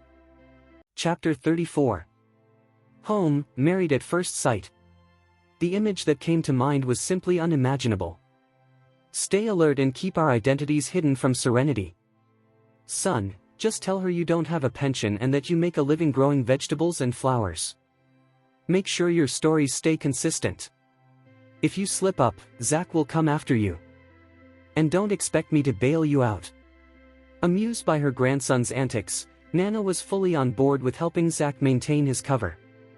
She firmly believed that Serenity was genuinely kind and not driven by greed. At her age, Nana had become quite skilled at judging people's character. "Understood," everyone replied in unison. They had met Serenity before, she was the one who had once saved Nana's life, so they all felt deeply grateful toward her. Zachary's mother usually kept her distance, disapproving of Grandma May's constant pressure on her son to settle down. However, her resistance had proven futile, as Nana had successfully convinced her proud grandson to go through with the arrangement. While Zachary's mother appreciated Serenity for saving Nana, she secretly hoped the two would eventually separate peacefully, sensing that they weren't truly compatible. Still, out of respect for Nana, she chose not to interfere and allowed things to unfold naturally. "Nana!" The young couple approached, drawing closer. Serenity greeted the elderly woman with a bright smile before turning to acknowledge Nana's sons and daughters-in-law. She had briefly met Zachary's family before, but it had only been a fleeting encounter. Among the several young and handsome men present, she hadn't yet had the opportunity to meet them properly. Still, Serenity guessed they were Zachary's brothers and cousins. "Nana, you should call Tanya and Liam Mom and Dad," Nana suggested happily. Tanya Reading was Zachary's mother. Her husband, Liam, looked at Serenity with a friendly expression. He trusted his mother's judgment and believed Serenity was a good person. As an open-minded parent, Liam gave his sons the freedom to manage their own lives without excessive interference. In contrast, Tanya struggled to accept Serenity as her daughter-in-law. However, Her upbringing had taught her to conceal her emotions behind a polite facade, so she returned Serenity's greeting with a pleasant smile. Following Nana's instruction, Serenity addressed them as Mom and Dad. "It's quite warm out here, Nana. Let's go upstairs," Zachary suggested in his deep voice. Nana asked the other family members to help Serenity with the food wagon while she insisted on climbing the stairs herself, even though she was perfectly capable without assistance. Soon, they arrived at the couple's cozy home. Serenity quickly stepped into her role as hostess, inviting everyone to sit while she served drinks and fruit. "Come now, Serenity. Zach will introduce you to everyone," Nana urged. As Nana took in her grandson's home, it was obvious that Serenity's artistic touch had transformed it into a warm and inviting space. Wanting Serenity to mingle with the younger generation, Nana pulled her away from the snacks and shot Zachary an annoyed look, silently urging him to do the introductions. Zachary responded calmly, "You can introduce yourselves to my wife." The young men, starting from Zachary's eldest brother down to the youngest, greeted Serenity politely, one after another. Chapter 35. Home, Married at First Sight. The ever-friendly Rowan struck up a lively conversation with Serenity. After watching Serenity put Zachary to work like a trooper, Rowan immediately chose to side with her. He decided he was firmly on Team Serenity and figured he could count on her for anything. Liberty, Hank, and their son, Sonny, arrived a bit later than the York family. Thanks to Serenity's husband, who happened to know the owner of the luxury sedan Liberty had scratched, the repair costs were reduced to $9,000. Hank no longer dared to underestimate his new brother-in-law. At first, Hank hadn't taken the visit seriously, but his attitude changed completely after meeting Zachary. He was stunned by how Zachary commanded the room with his overwhelming presence, something even his own boss had never managed to do. "Mr. York," Hank said enthusiastically, flashing a broad smile as he extended his hand. "Hello, I'm Serenity's brother-in-law." Zachary shook his hand and replied politely, "Hello, Hank." He then shifted his attention to Liberty. Liberty's first impression of Zachary was that he was impeccably dressed and carried himself with authority. Though he looked intimidating in photos and somewhat distant in person, she was pleased with Serenity's choice of husband. "Sonny, say uncle," Liberty prompted her son. Sonny was an adorable little boy, having inherited his mother's bright, expressive dark eyes. His curious gaze made him instantly lovable. "Can I hold him?" Zachary asked. "Of course," Liberty replied with a smile. She first handed Sonny to Serenity, who then passed the child to Zachary. Zachary appreciated Liberty's thoughtfulness. By letting Serenity take Sonny first, she avoided unnecessary physical contact with her new brother-in-law during the exchange. As a legally married couple, Zachary and Serenity were not constrained by any awkwardness surrounding physical interaction. Zachary carried little Sonny upstairs. Although Sonny didn't speak much yet, he quickly learned a new word. Other children, including Rowan, usually kept their distance from Zachary, which only made Rowan more eager for Serenity to become his mentor. Surprisingly, Sonny showed no fear at all. Resting comfortably in Zachary's arms, he affectionately called him uncle. The newlyweds welcomed the York family into their home and introduced everyone properly. Knowing how the sisters had lost their parents at a young age, the York family held Liberty in high regard. They admired how she had managed her education and life with the help of her parents' insurance. Although Liberty was now a full-time housewife and somewhat removed from professional life, she had once been active in the corporate world. It didn't take long for her to recognize that the Yorks were cultured and closely bonded, quite different from many ordinary rural families. Grandma May had mentioned that the York family came from the countryside, yet her children and grandchildren had all established themselves successfully in the city. Even so, Grandma May frequently returned to their hometown.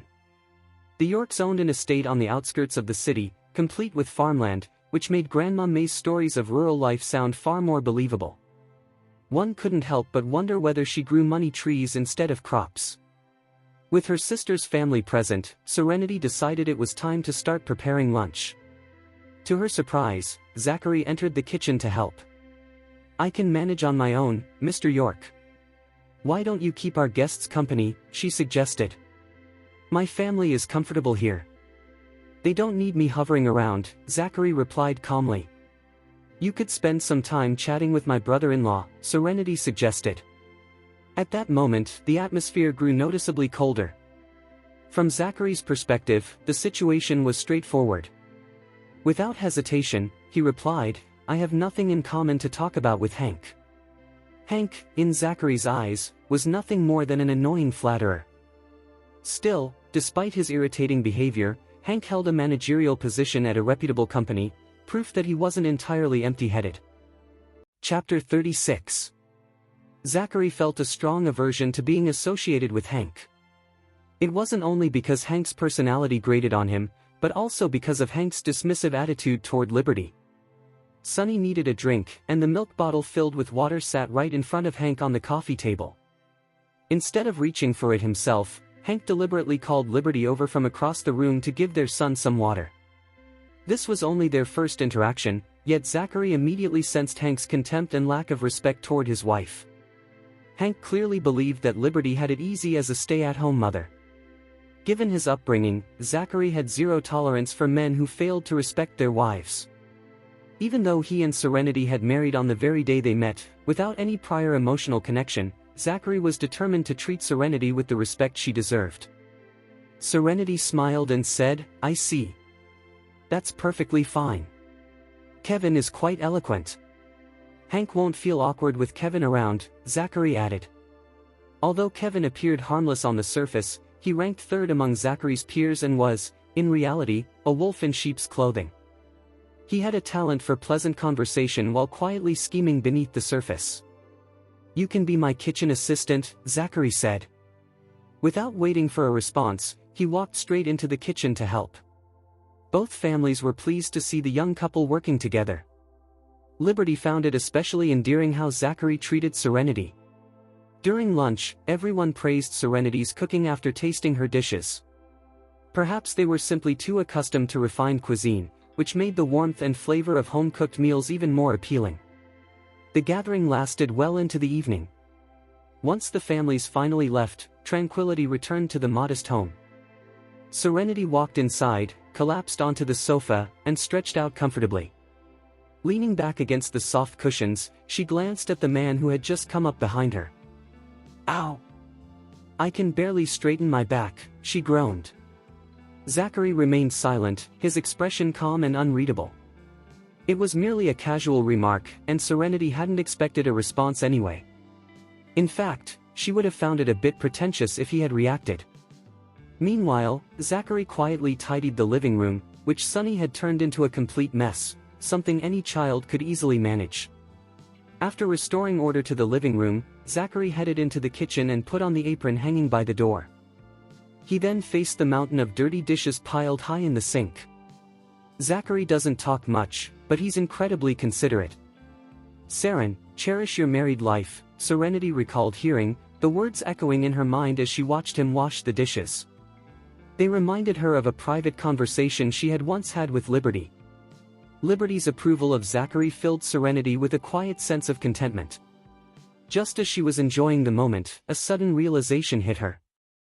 She jumped off the sofa and rushed into the kitchen. The sink was overflowing with bubbles. Just how much dishwashing liquid did you use? Serenity burst out laughing. Zachary's ears turned red as he replied awkwardly, I accidentally poured in half a bottle. He avoided her gaze, clearly embarrassed. It wasn't that Zachary didn't know how to wash dishes. As the head of the York household, he had received thorough training and was entirely self-sufficient. However, it had been a long time since he had handled household chores personally. Out of practice, he had simply misjudged the amount of detergent needed. After repeatedly trying, and failing, to rinse away the foam, he had ended up creating a mess. And just like that, his small blunder turned into a light-hearted moment between them. Chapter 37. Mr. York, I'll take care of this. With a wave of her hand, Serenity motioned for Zachary to step aside. Zachary silently complied. He handed her the apron but stayed in the kitchen, leaning against the counter as he watched her tackle the mountain of dishes. You know, he said, we should consider holding our next family gathering at a hotel. It would save us the trouble of cleaning up afterward. That sounds good to me. Serenity agreed without hesitation. Her reason for cooking that day had been simple: to make a good impression on her in-laws, especially since it was the first time both families were meeting. "What did Nana say to you?" Zachary suddenly asked. Serenity paused mid-motion and turned to look at him. When their eyes met, Zachary caught a mischievous glint in hers as she said, "Nana asked whether we're sleeping in separate rooms. She said that since we're married, I should be bold, throw myself at you, strip you down, and—" "Whoa!" Zachary cut in, visibly startled. That definitely sounded like something Nana would say. "She also said she wants a great-granddaughter next year," Serenity continued. "She stressed great-granddaughter and told me we have to keep trying until we get a girl. She even promised me her life savings if I succeed." "Wow," Zachary said, genuinely stunned. His grandmother's life savings were likely worth billions. Grandma May clearly thought very highly of Serenity. Did Nana and Grandpa ever have a daughter? Shaking his head, Zachary replied, "The last woman born into the York family was my great-grandfather's sister. She died before she turned 5. Since then, there haven't been any daughters. Altogether, the York family lineage consisted of 9 boys."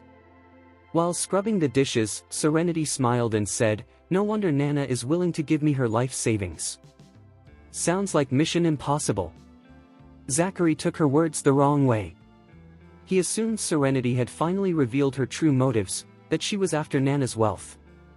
In his mind, she had sweet-talked Nana and manipulated her into pressuring him into a marriage he never wanted. Perplexed by his sudden silence, Serenity glanced over and noticed the dark expression on Zachary's face. When he looked back at her, his eyes were cold and unyielding. She blinked in confusion. Had she said something wrong? "Mr. York," she called. Zachary turned away without a word. His expression grim, he walked straight out of the kitchen, completely ignoring her. Left alone, Serenity muttered to herself, "That's weird." He asked the question himself, then got pissed when I answered. As if I'd throw myself at him. He's an ice king, I'd freeze to death before I even got close. She assumed Zachary's sudden coldness stemmed from Nana's encouragement for her to pursue him. Zachary stayed locked in his room for a long time afterward. Serenity, however, didn't bother checking on him. Why should she pamper a grown man?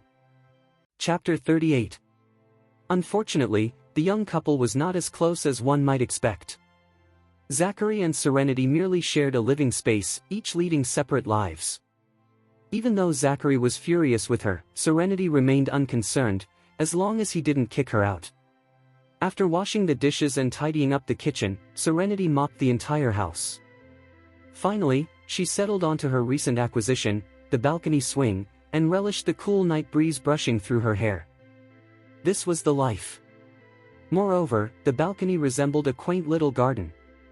As she admired the lush greenery, Serenity couldn't help but appreciate Zachary's remarkable ability to get things done. Footsteps approached, and soon Zachary appeared on the balcony. The sight of Serenity swinging contentedly only deepened the scowl on his face. He stepped closer and handed her 2 sheets of paper. "What's this?" Serenity asked, intrigued. Zachary remained silent, but his meaning was clear. She would understand once she read them.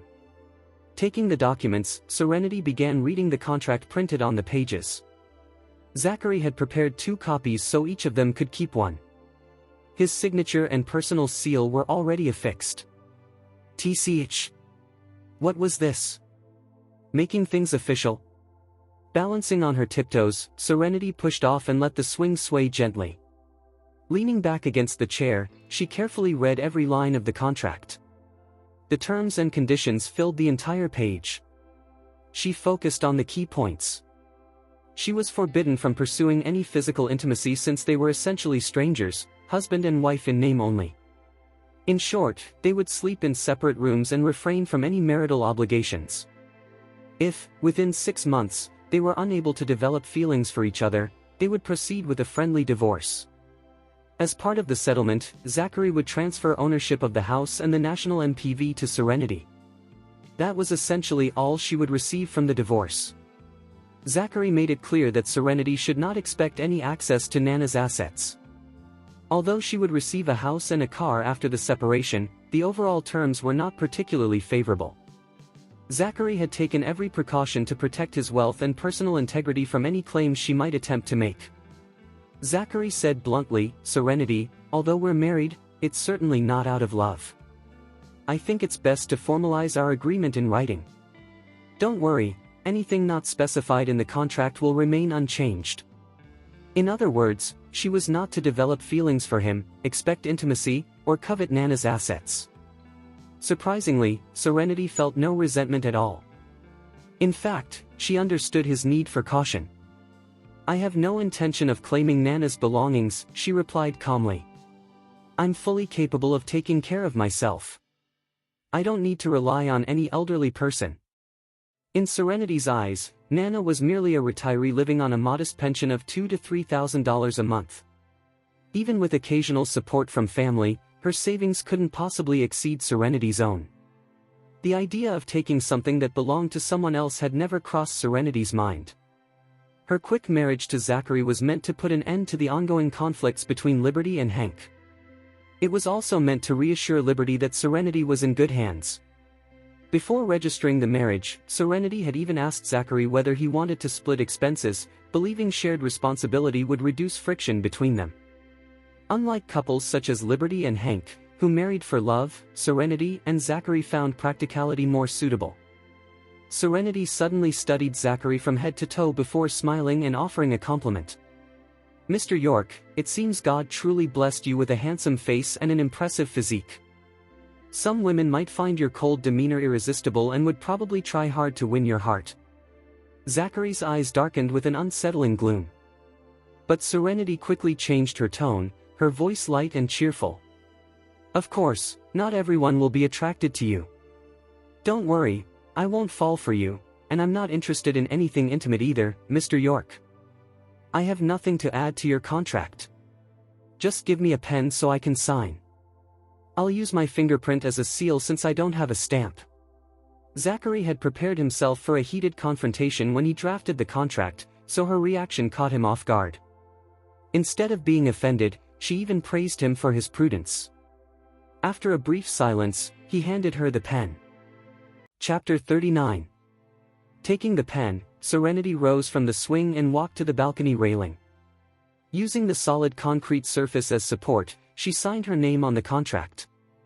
Zachary then produced an ink pad for her to press her thumbprint, officially sealing the agreement. Each of them kept one copy of the contract.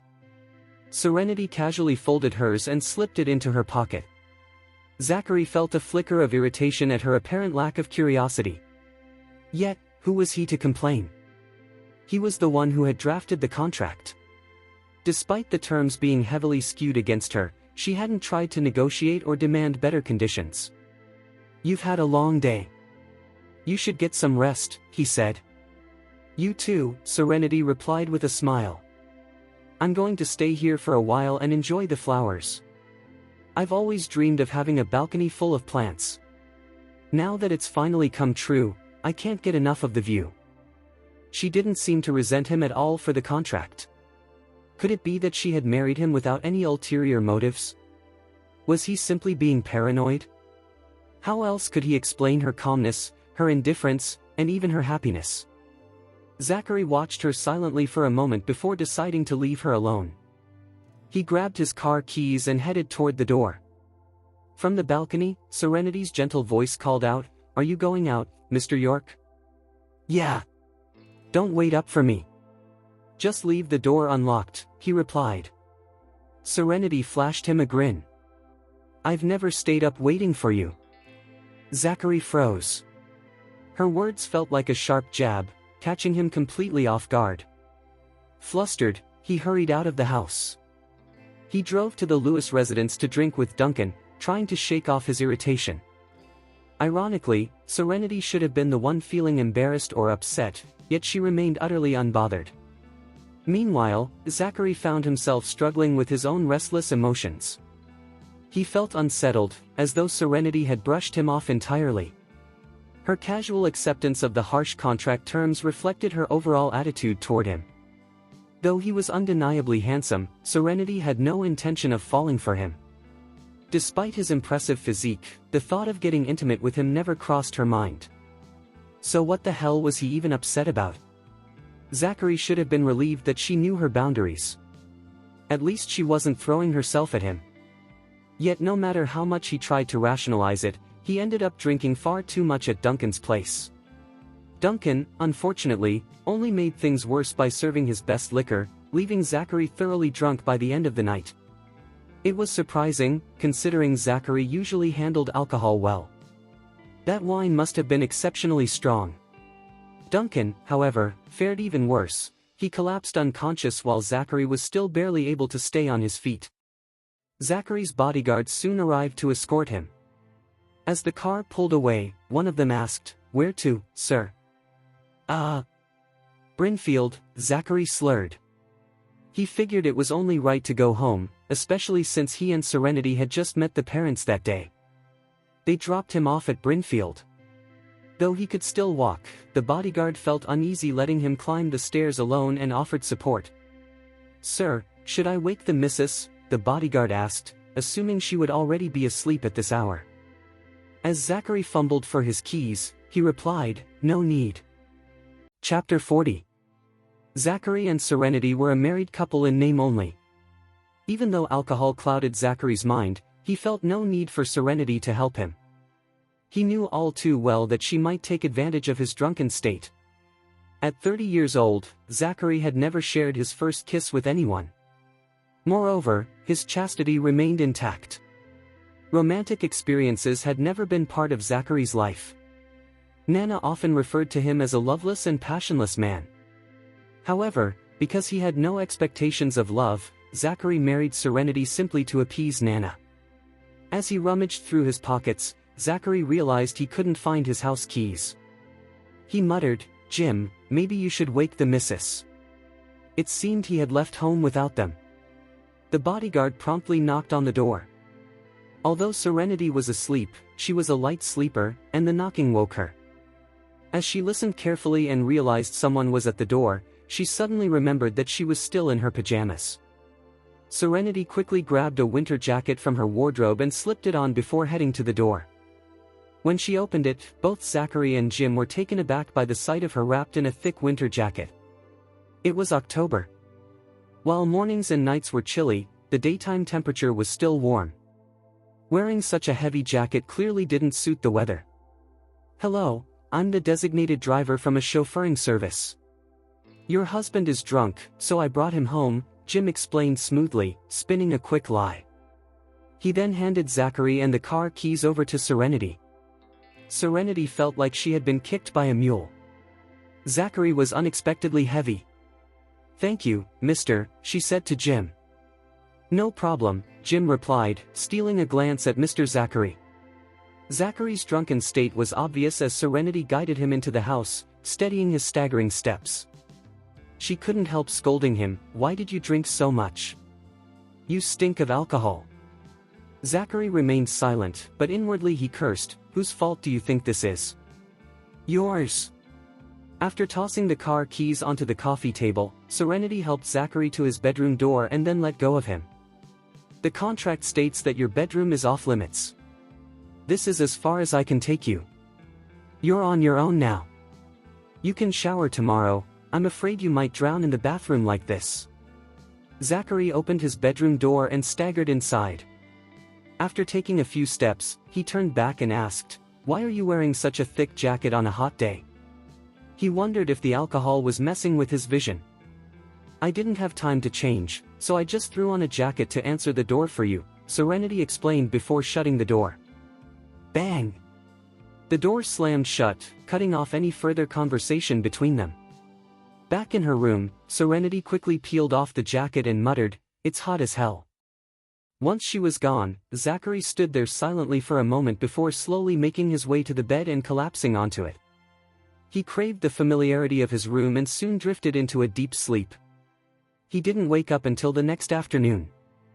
After sleeping through the night without the air conditioner on, he was greeted by the sour stench of alcohol mixed with sweat. His obsessive neatness kicked in, and he rushed to the bathroom to throw up. Afterward, he took a long bath. When he finally stepped out, he felt refreshed, like himself again for the first time in a while. With memories of the previous night still vivid, Zachary firmly resolved to stay away from alcohol in the future. Fortunately, he had signed the agreement with Serenity beforehand, and she had kept her word by not taking advantage of him while he was drunk. Still, he couldn't help wondering whether drafting that contract had been the right choice. Regardless, both of them had already signed it, so they would have to stick to the agreement. Feeling calmer now, Zachary suddenly realized he was starving. He stepped out of his room, expecting to see breakfast waiting on the table. Instead, he found only a note from Serenity. It said she had already gone to work, and that he was on his own for meals. Annoyed, Zachary crumpled the note in his hand. Chapter 41. The weekends were usually quiet at the shop. In fact, business was so slow that closing the doors for the day would have been perfectly reasonable. Despite the lack of customers, Serenity still chose to come in. The peaceful atmosphere gave her the perfect opportunity to work on handmade crafts to sell online. Jasmine was there too. When she noticed Serenity, Jasmine exclaimed in surprise, "Seren, what are you doing here on a Sunday? You're usually at the park with your nephew." "I need to restock my online shop," Serenity replied. As she knitted, Serenity lifted her chin and glanced at her best friend with a smile. "What about you?" "Ugh. I couldn't stand my mom's nagging anymore, so I came here to hide," Jasmine said. "What is she nagging you about this time?" Serenity asked. "She's upset because I didn't land a husband at the dinner party the other night." "Does she think it's that easy? She acts like I'm some kind of prize, Miss Universe or something." Serenity burst out laughing. Jasmine had perfectly captured what many parents felt. They constantly worried about their children's future happiness, especially as they approached an age when starting a family was expected. While getting married at 25 used to be considered late, times had clearly changed. "My mom even asked my aunt to introduce me to some guys. I'm supposed to go on a blind date tonight at a coffee shop. At night. With coffee. At this rate, it'll probably last until dawn. What if you came with me on the blind date, Seren?" Jasmine suggested. Serenity immediately shook her head. "No, thanks. Oh, come on. Please say yes. You're my best friend and my girlfriend. You always have my back. You wouldn't make me go through this alone, would you?" "I don't always have your back. You can find someone else to keep you company," Serenity replied calmly. Jasmine pressed on. "I'll treat you to dinner." After the date, Serenity thought, feeling conflicted. "I have money. I can pay for my own dinner, thank you very much," she said firmly, making her stance clear. Serenity hesitated to go with Jasmine on a blind date. What if the man ended up being interested in her instead of Jasmine? She had heard too many stories like that. Once, a woman went on a blind date and brought her sister-in-law along, only for the man to fall for the sister-in-law instead. It ruined their relationship. Serenity and Jasmine were close, best friends who shared everything, but some lines should never be crossed. Attending a formal dinner party with Jasmine, however, was different. Surrounded by successful men with high standards, Serenity felt comfortable knowing she didn't fit the image they were looking for. "Seren," a familiar voice called, pulling her out of her thoughts. Both she and Jasmine turned toward the shop entrance. Serenity set aside her knitting and stood up with a smile. "What brings you here, Nana?" "I wanted to talk to you. I stopped by your house, but Zach said you weren't home, so I came here instead," Grandma May said as she walked in, looking at Serenity warmly. "I thought you said the shop doesn't usually open on weekends." "It's been a while since I restocked items for my online store," Serenity explained. "My inventory is running low, so I figured I'd take advantage of the weekend." Her handmade crafts were selling well online, and many customers placed advance orders. She took those commitments seriously. Keeping your word is essential in business. "You really are talented, Seren," Grandma May praised sincerely. Chapter 42. Grandma May proudly displayed Serenity's stunning copper wire crafts throughout her home. These beautiful, lifelike creations were not of significant monetary value, but they held immense sentimental worth as gifts from her beloved granddaughter-in-law. Whenever guests visited and admired the unique pieces, Grandma May took the opportunity to promote Serenity's online store, hoping to boost her sales. "Have some water, Grandma May," Jasmine offered as she poured a refreshing glass. "Thank you, Jazz. It's lovely to see you here too." Jasmine sighed in frustration. "My mom keeps pushing me to get married. I came to the shop for some peace and quiet, but she won't stop setting me up with guys, as if I'm some unsellable product. Tonight, I've got a blind date at XX Coffee House, and I'm desperately hoping Serenity will come along." With a twinkle in her eye, Grandma May smiled warmly. "I can understand your mom's perspective. It seems my other grandsons have no intention of settling down either. I can't even get them to agree to a date. Serenity, why don't you accompany Jasmine tonight?" Grandma May suggested. Serenity was taken aback, astonished that her Nana was urging her to join Jasmine on her date. "You and Jazz are best friends. You could support her and help determine if the guy is a good match. You have experience with this," Grandma May added. Jasmine eagerly nodded. "Nana is the best. Please come with me, Seren." "Well, if you can convince my mom to stop setting me up on blind dates, I'd understand if you don't want to go."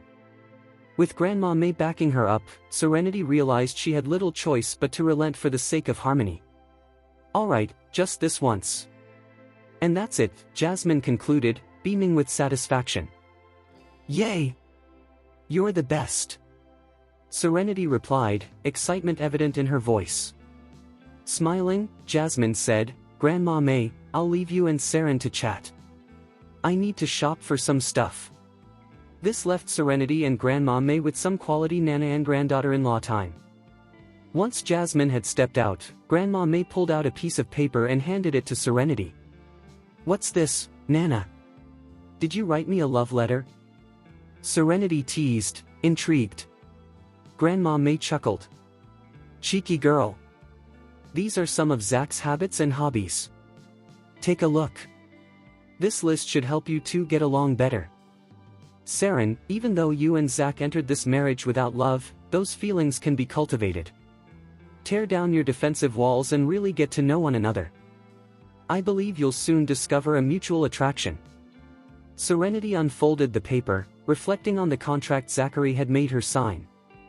The thought of their impending divorce in just 6 months made her hesitant to invest time in bonding with him. She had always been open with Zachary, yet he seemed to keep his distance despite her kindness. Zach is a bit grumpy when he wakes up and has a tendency to be obsessive about cleanliness. But overall, he's a pretty good guy, she noted.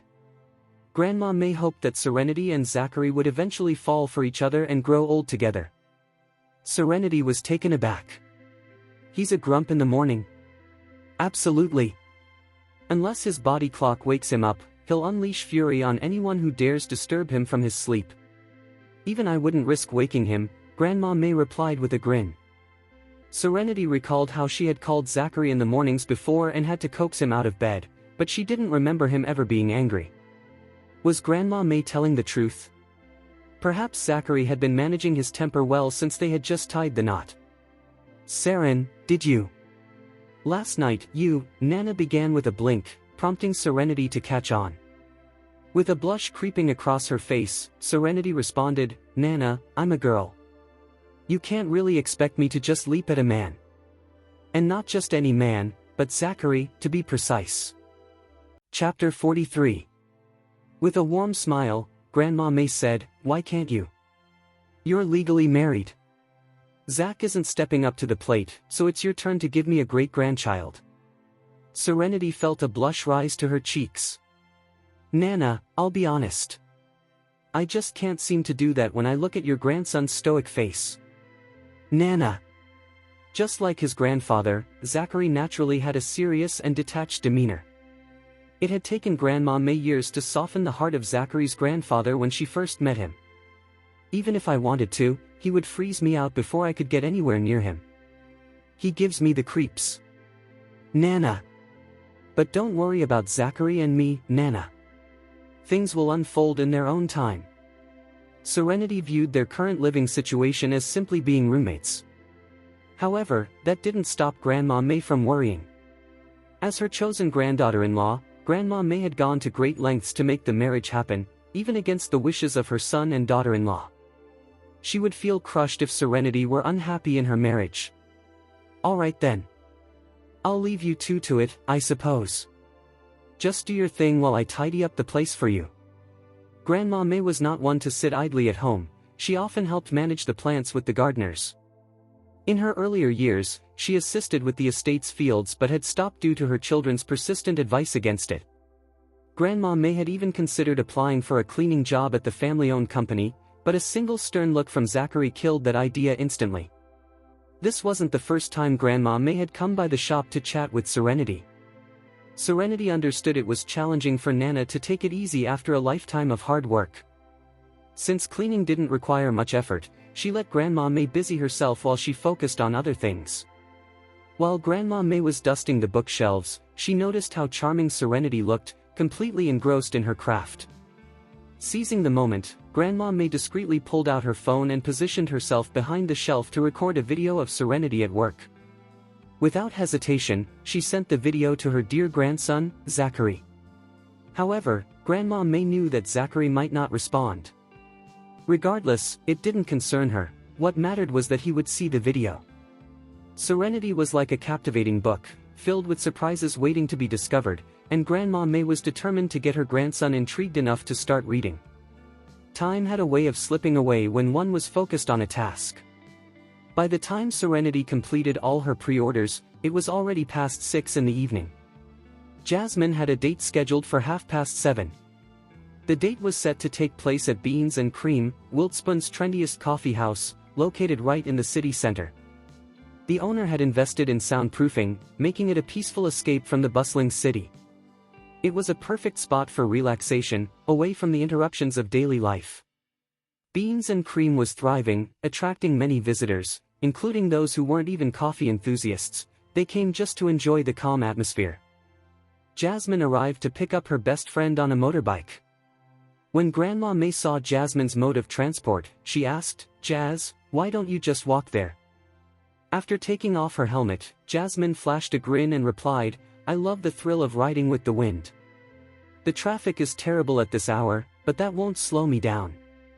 Have you eaten, Grandma May? Maybe I should take you with me. You've experienced it all before. Why not check out the guy for me?" "My aunt mentioned he works at Stone Group," Jasmine suggested. Stone Group was notable as the second largest corporation in Wildspoon, right after the affluent York Corporation. Both companies set a high bar for hiring talent, making it a point of pride to work there. Grandma May responded with a playful smile, "Serenity and I enjoyed takeout. Callum will be picking me up soon, so I'll sit this one out and let you enjoy your date. Even at my age, I've still got it. Who knows? Your date might end up falling for me." Chapter 44. Jasmine couldn't help but laugh at Grandma May's humorous remarks. Though she had never met Zachary face to face, her best friend had filled her in on his distant demeanor. It was amusing to think he was part of Grandma May's family. Before long, Callum showed up. He was there to take his adventurous grandmother back home. Nana reminded him to opt for a more economical vehicle. The most affordable car available was a BMW, which the housekeeper used for grocery runs. However, it was valued at over $1 million. With no time to purchase a new one, Callum had to settle for borrowing the gardener's pickup truck.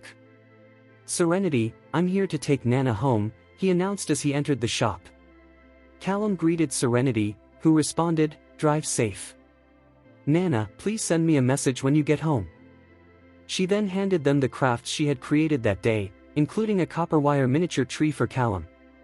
He was more than happy to accept the gift, having developed an appreciation for Serenity's craftsmanship after seeing her creations around the house. While he believed her handiwork might not carry significant monetary value, they were certainly delightful to look at. Grandma May and Callum didn't linger for long. As they drove off, Grandma May inquired, "Where did you get this truck? It's Tom's truck for transporting fertilizers and pots. I borrowed it from him.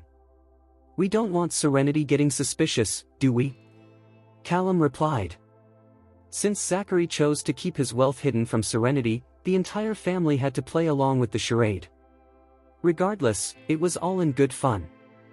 Callum eagerly anticipated the day Zachary would fall deeply in love with Serenity. He couldn't wait to see how Serenity would react once she discovered Zachary's deception. Secretly, Callum was thrilled at the thought of watching Zachary attempt to navigate this tricky situation. No wonder I recognized the truck. It belongs to Tom, Grandma May exclaimed, pulling out her phone. Zachary received a call that immediately drew his attention. As soon as he answered, the elderly lady on the other end wasted no time. Zach, I'm really craving the desserts from Beans and Cream. Could you please pick some up for me? I just adore their desserts. Zachary frowned at her request and replied, You could ask anyone else in the house to do this. Why should it be me? Really? Can't I ask you? If I don't see those Beans and Cream desserts on the table later, I might just have to apply for a cleaning job at the office tomorrow. Zachary was taken aback by her ultimatum. Nana had been a bit unruly since Gramps passed away. She often dressed inappropriately when going out, and now she was even trying to push him into finding a wife. All right, I'll go, he finally relented, hissing through gritted teeth. Feeling satisfied with his response, Grandma May ended the call. Callum chimed in, Nana, we could grab the desserts on our way back home if you'd like. Zachary doesn't have to be the one to do it. Chapter 45. What do you know? Grandma May had her reasons for everything she did. Suddenly, it clicked for Callum. With a playful grin, he asked, Nana, are you pulling a fast one on Zachary? Grandma York, casting him a sideways glance, replied softly, One more question and you're next. This effectively silenced Callum. While Callum felt a twinge of sympathy for Zachary, he knew it was wiser to steer clear of the situation for his own safety. Better Zachary deal with it than him. Grandma May was like a child trapped in the body of an adult. Embracing her inner youth, she was on a mission to set her grandchildren up. Meanwhile, Serenity was closing the shop when she took her best friend's helmet and put it on.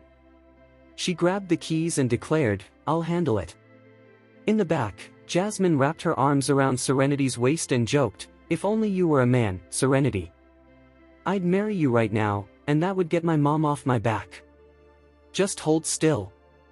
Keep your hands to yourself, or I might just toss you off this bike, Serenity warned before starting the engine. Although Serenity frequently passed by Beans and Cream, she had never stopped in for a coffee since it wasn't her preference. She was more of a rose or chamomile tea person. At Beans and Cream, a gentleman was already waiting. Dressed impeccably in a suit with a red and white striped tie and holding a bouquet of roses, he stood at the entrance, perhaps hoping to make a good impression. Jasmine approached him, with Serenity following closely behind. Are you Mr. Bill? She asked.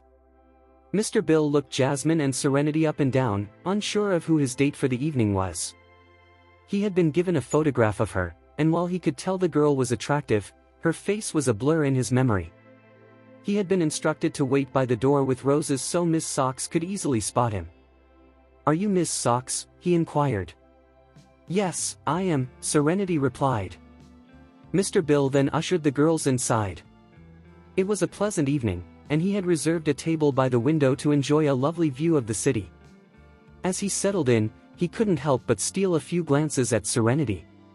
During their brief introduction, Jasmine had mentioned that Serenity was married, which was unfortunate for Mr. Bill, who found himself captivated by Serenity's graceful allure. For a moment, he even imagined that she might be his date, only to be reminded that she was already committed. Jasmine had only joined them because she was tired of her mother's constant nagging, and her aunt had orchestrated the whole date. She should have shown some gratitude for her aunt's efforts, but it was clear that the chemistry between Jasmine and Mr. Bill was lacking. As the conversation progressed, Jasmine felt increasingly turned off by Mr. Bill. He worked at Stone Group as a manager and prided himself on being part of the business elite. Although he recognized the Sox's wealth, he dismissed their success as merely a product of the booming property market. In fact, Mr. Bill looked down upon Jasmine.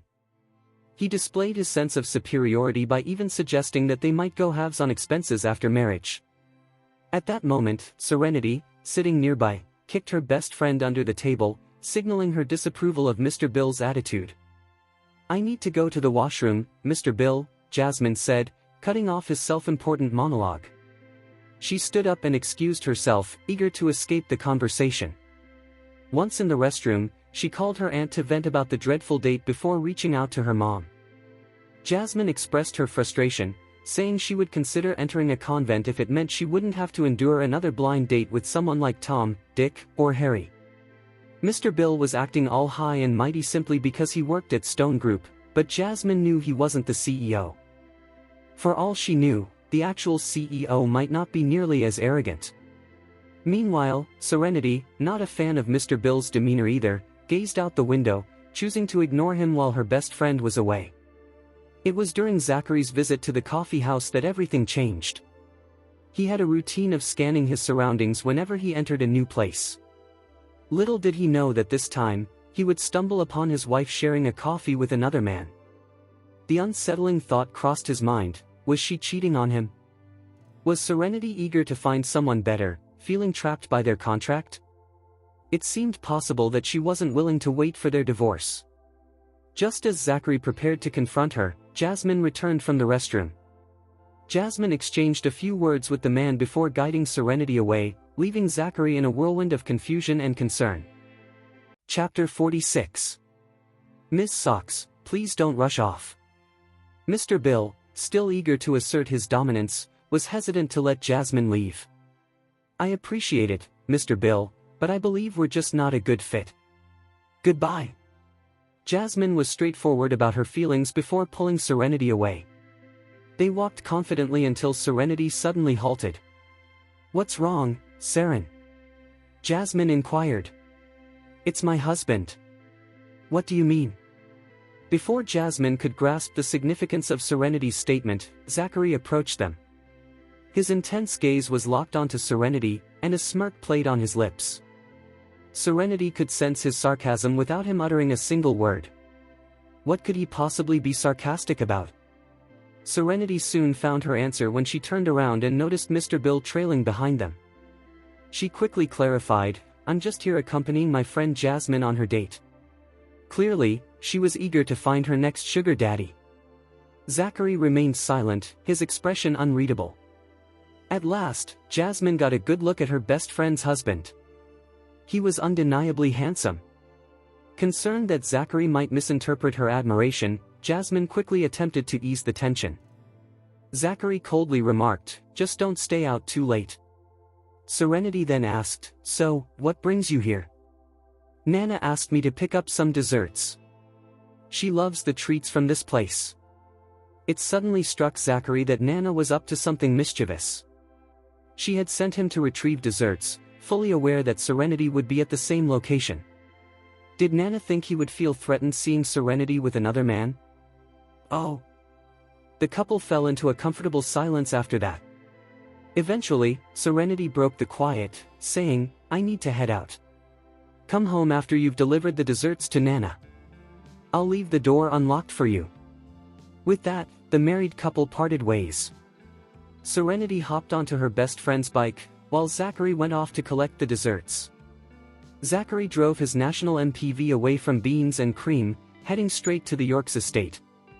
Upon arrival, he found Grandma May still awake, engrossed in her television show in the living room. With desserts in hand, Zachary confidently approached her and placed the treats on the coffee table. Standing tall, he bluntly stated, "Nana, we agreed that you wouldn't meddle in my married life." "Oh, but I didn't," she replied, feigning innocence. Zachary gestured towards the desserts. "You specifically instructed me to pick these up from Beans and Cream so that I would see Serenity having coffee with another man. Nana, I don't know what jealousy is, nor will I ever feel it." He then turned on his heel and headed for the door. "Zachary, it's late. Aren't you going to stay the night?" Grandma May called after him. "My wife left the door unlocked for me," he responded nonchalantly. As he walked away, the old lady muttered under her breath, "No idea what jealousy is. Not going to experience it." Well, I wouldn't bet on that. Chapter 47. Serenity was completely unaware of the encounter between Zachary and Grandma May. Running into Zachary at Beans and Cream had taken her by surprise, but as she pieced things together, she began to understand why he had been there. What motivated Nana to act in such a way? Was it to create a misunderstanding in Zachary's mind about her intentions? It wasn't as though Serenity was on a blind date, it was Jasmine's date. Even if Zachary had spotted her. Reflecting on the moment at the coffee house, Serenity became more aware of the tension etched on Zachary's face. Although she often struggled to pick up on social cues, it was clear to her that Zachary had misconstrued the situation. Most notably, Jasmine had stepped away to the restroom, leaving Serenity alone with Mr. Bill. Fortunately, Jasmine returned from the restroom just in time. Her timely intervention eased the tension that had been tightening around Zachary's jaw. Serenity was perplexed as to why Nana would engage in such behavior. Despite saving Nana's life, she never expected anything in return. It was Nana who consistently expressed her gratitude and tried to shower Serenity with love and kindness. Logically, Nana wouldn't do anything to harm her. With more questions than answers swirling in her mind, Serenity made her way home and settled onto the balcony swing. Choosing not to turn on the lights, she quietly gazed at the night sky. Zachary finally arrived home at midnight. By the time he walked through the door, Serenity had already drifted off to sleep on the swing. Unaware of her presence, Zachary assumed she was in her room, as her door was closed and the house was shrouded in darkness. Plopping down on the sofa, Zachary flicked on the TV. Although he rarely watched, he felt the need for some background noise. He turned the volume down to the lowest setting. He didn't want to disturb Serenity's slumber. Suddenly, his phone began to ring, and Zachary glanced at the caller ID. It was Callum. "Callum," he answered. "Are you okay, Zach?" Callum's worried voice came through the line. After a brief pause, Zachary replied, "So, you were aware Nana set me up?" "What? How did Nana set you up?" "All I knew was that she wanted you to grab desserts from Beans and Cream. Her love for their cakes is no secret." Zachary let out a scoff. "My wife just happened to be on a date at Beans and Cream." "What?" Callum exclaimed in shock. "Your wife went on a date? Is she cheating on you? You just got married less than a week ago. Our families met yesterday, and we even discussed your wedding during dinner. Now you're telling me your wife was on a date?" "She was there to support her best friend on a date," Zachary clarified. "Zach, you should have told me that right away before I jumped to conclusions about Serenity. I knew she didn't seem like the type to fool around. It was just a coincidence, her best friend was in the restroom when I got there. So, I found Serenity sitting with her best friend's date. Talk about timing. Even if Nana invited you there, she couldn't have predicted that you'd arrive just when Serenity was alone with another guy." Zachary fell silent for a moment, then replied irritably, "Nana bought Beans and Cream not too long ago. She's the actual owner." As the head of the household, Zachary had a good understanding of Nana's undertakings. "Wait, are you saying the staff were keeping tabs on Serenity? You just happened to show up when her best friend was in the loo, making it look like Serenity was with another man?" Callum quickly pieced it all together, chuckling as he did. "I guess Nana is just eager for your relationship to succeed since you two just got married. Serenity is married, but it seems like she's trying to get under your skin to provoke some jealousy. Were you feeling jealous, Zach?" "I don't even know what jealousy is," Zach replied. Callum couldn't help but laugh. "Well, maybe Serenity could help you learn that new word. Nana really adores Serenity. Honestly, Zach, I think you'll end up falling for her eventually. While she may not be able to change her past, Serenity is remarkable in so many ways. Just look at her stunning copper wire crafts, they're truly amazing." He had received a miniature tree from Serenity. While it might not hold much monetary value, Callum cherished it. He decided to bring the miniature tree to his office the next day, as he had the perfect spot for it on his desk. Chapter 48. Suddenly, Zachary recalled the video that Nana had sent him. In it, Serenity appeared stunning as she concentrated on her craft making. Despite his attempts to deny it, Zachary found himself rewatching the video repeatedly. He was completely mesmerized by the allure of a confident woman immersed in her work. It was truly captivating. They say that the most beautiful women are those who radiate confidence. And all that he could see in Serenity was pure confidence. She was undeniably a strong and independent woman. I've never known and will never know what jealousy is. Oh, are you awake? Zachary was taken aback by Serenity's unexpected appearance in the living room as she stepped in from the balcony. Meanwhile, Callum, still on the line, stated, "I'm about to head to bed, but I wanted to give you a call before I turn in for the night." Zachary ended the call abruptly. Callum, left speechless, could only respond with, "I must have dozed off on the swing." "Your voice woke me up," Serenity said, rubbing her eyes. With a slight wince, Zachary gently chided her, "The night breeze. It can be quite chilly. Make sure you don't catch a cold," he advised. "Thanks for your concern," she replied. Serenity yawned.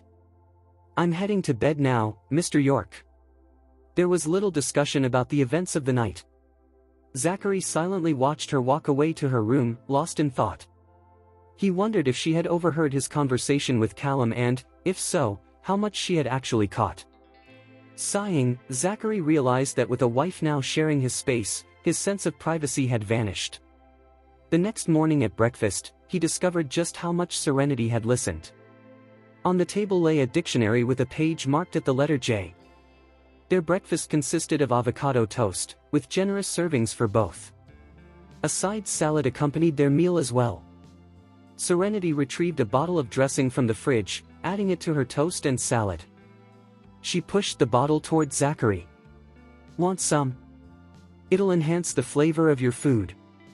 "No, thank you," Zachary declined. She capped the dressing and set it aside, then picked up a sheet of paper. "I love to read while I eat." Zachary remained silent. "I printed out the word of the day. Take a look, it's intriguing." Before he could respond, Serenity thrust the paper in front of him. "Check it out," she insisted. Zachary glanced down, and to his surprise, the word of the day was jealousy. "What do you think?" she asked eagerly. "Interesting," he replied, a bit caught off guard. "Now that you've seen the word, don't go around claiming you don't know its meaning. People might think you're mentally challenged." Zachary was left speechless. Chapter 49. After finishing her breakfast, Serenity tidied up the kitchen and informed Zachary, "I'm heading out. Please remember to lock the door when you leave."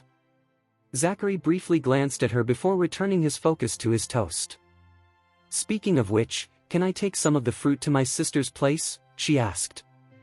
Serenity had bought an excess of fruit for a family gathering, and since neither she nor Zachary could consume it all, much of it was destined to spoil in the fridge. Zachary replied, "Your sister is family. Take whatever you need without needing my approval.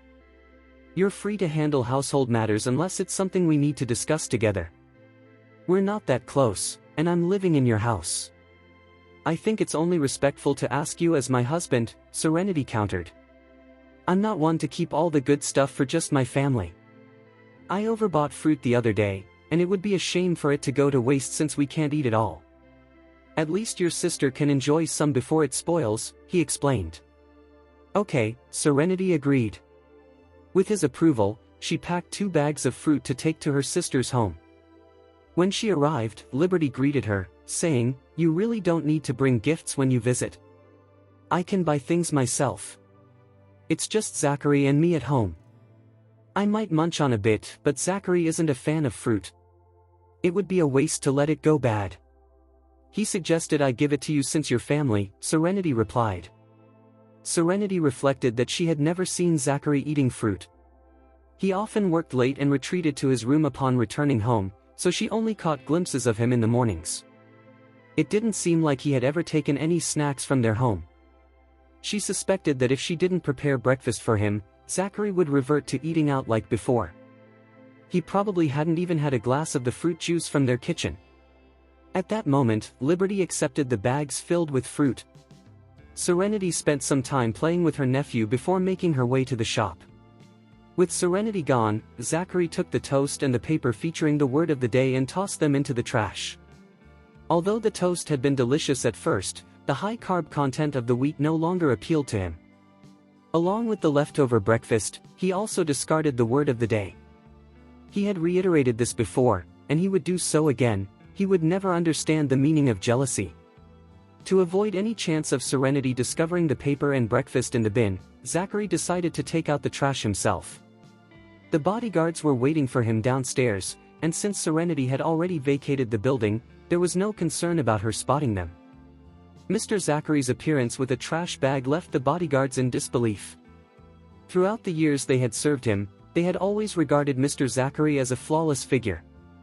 He disposed of the trash in the dumpster before heading to his car. Noticing that the bodyguards were lagging behind, he turned around and asked, "Are you under a freezing spell? What are you standing there for?" The bodyguards snapped out of their daze and quickly matched his pace.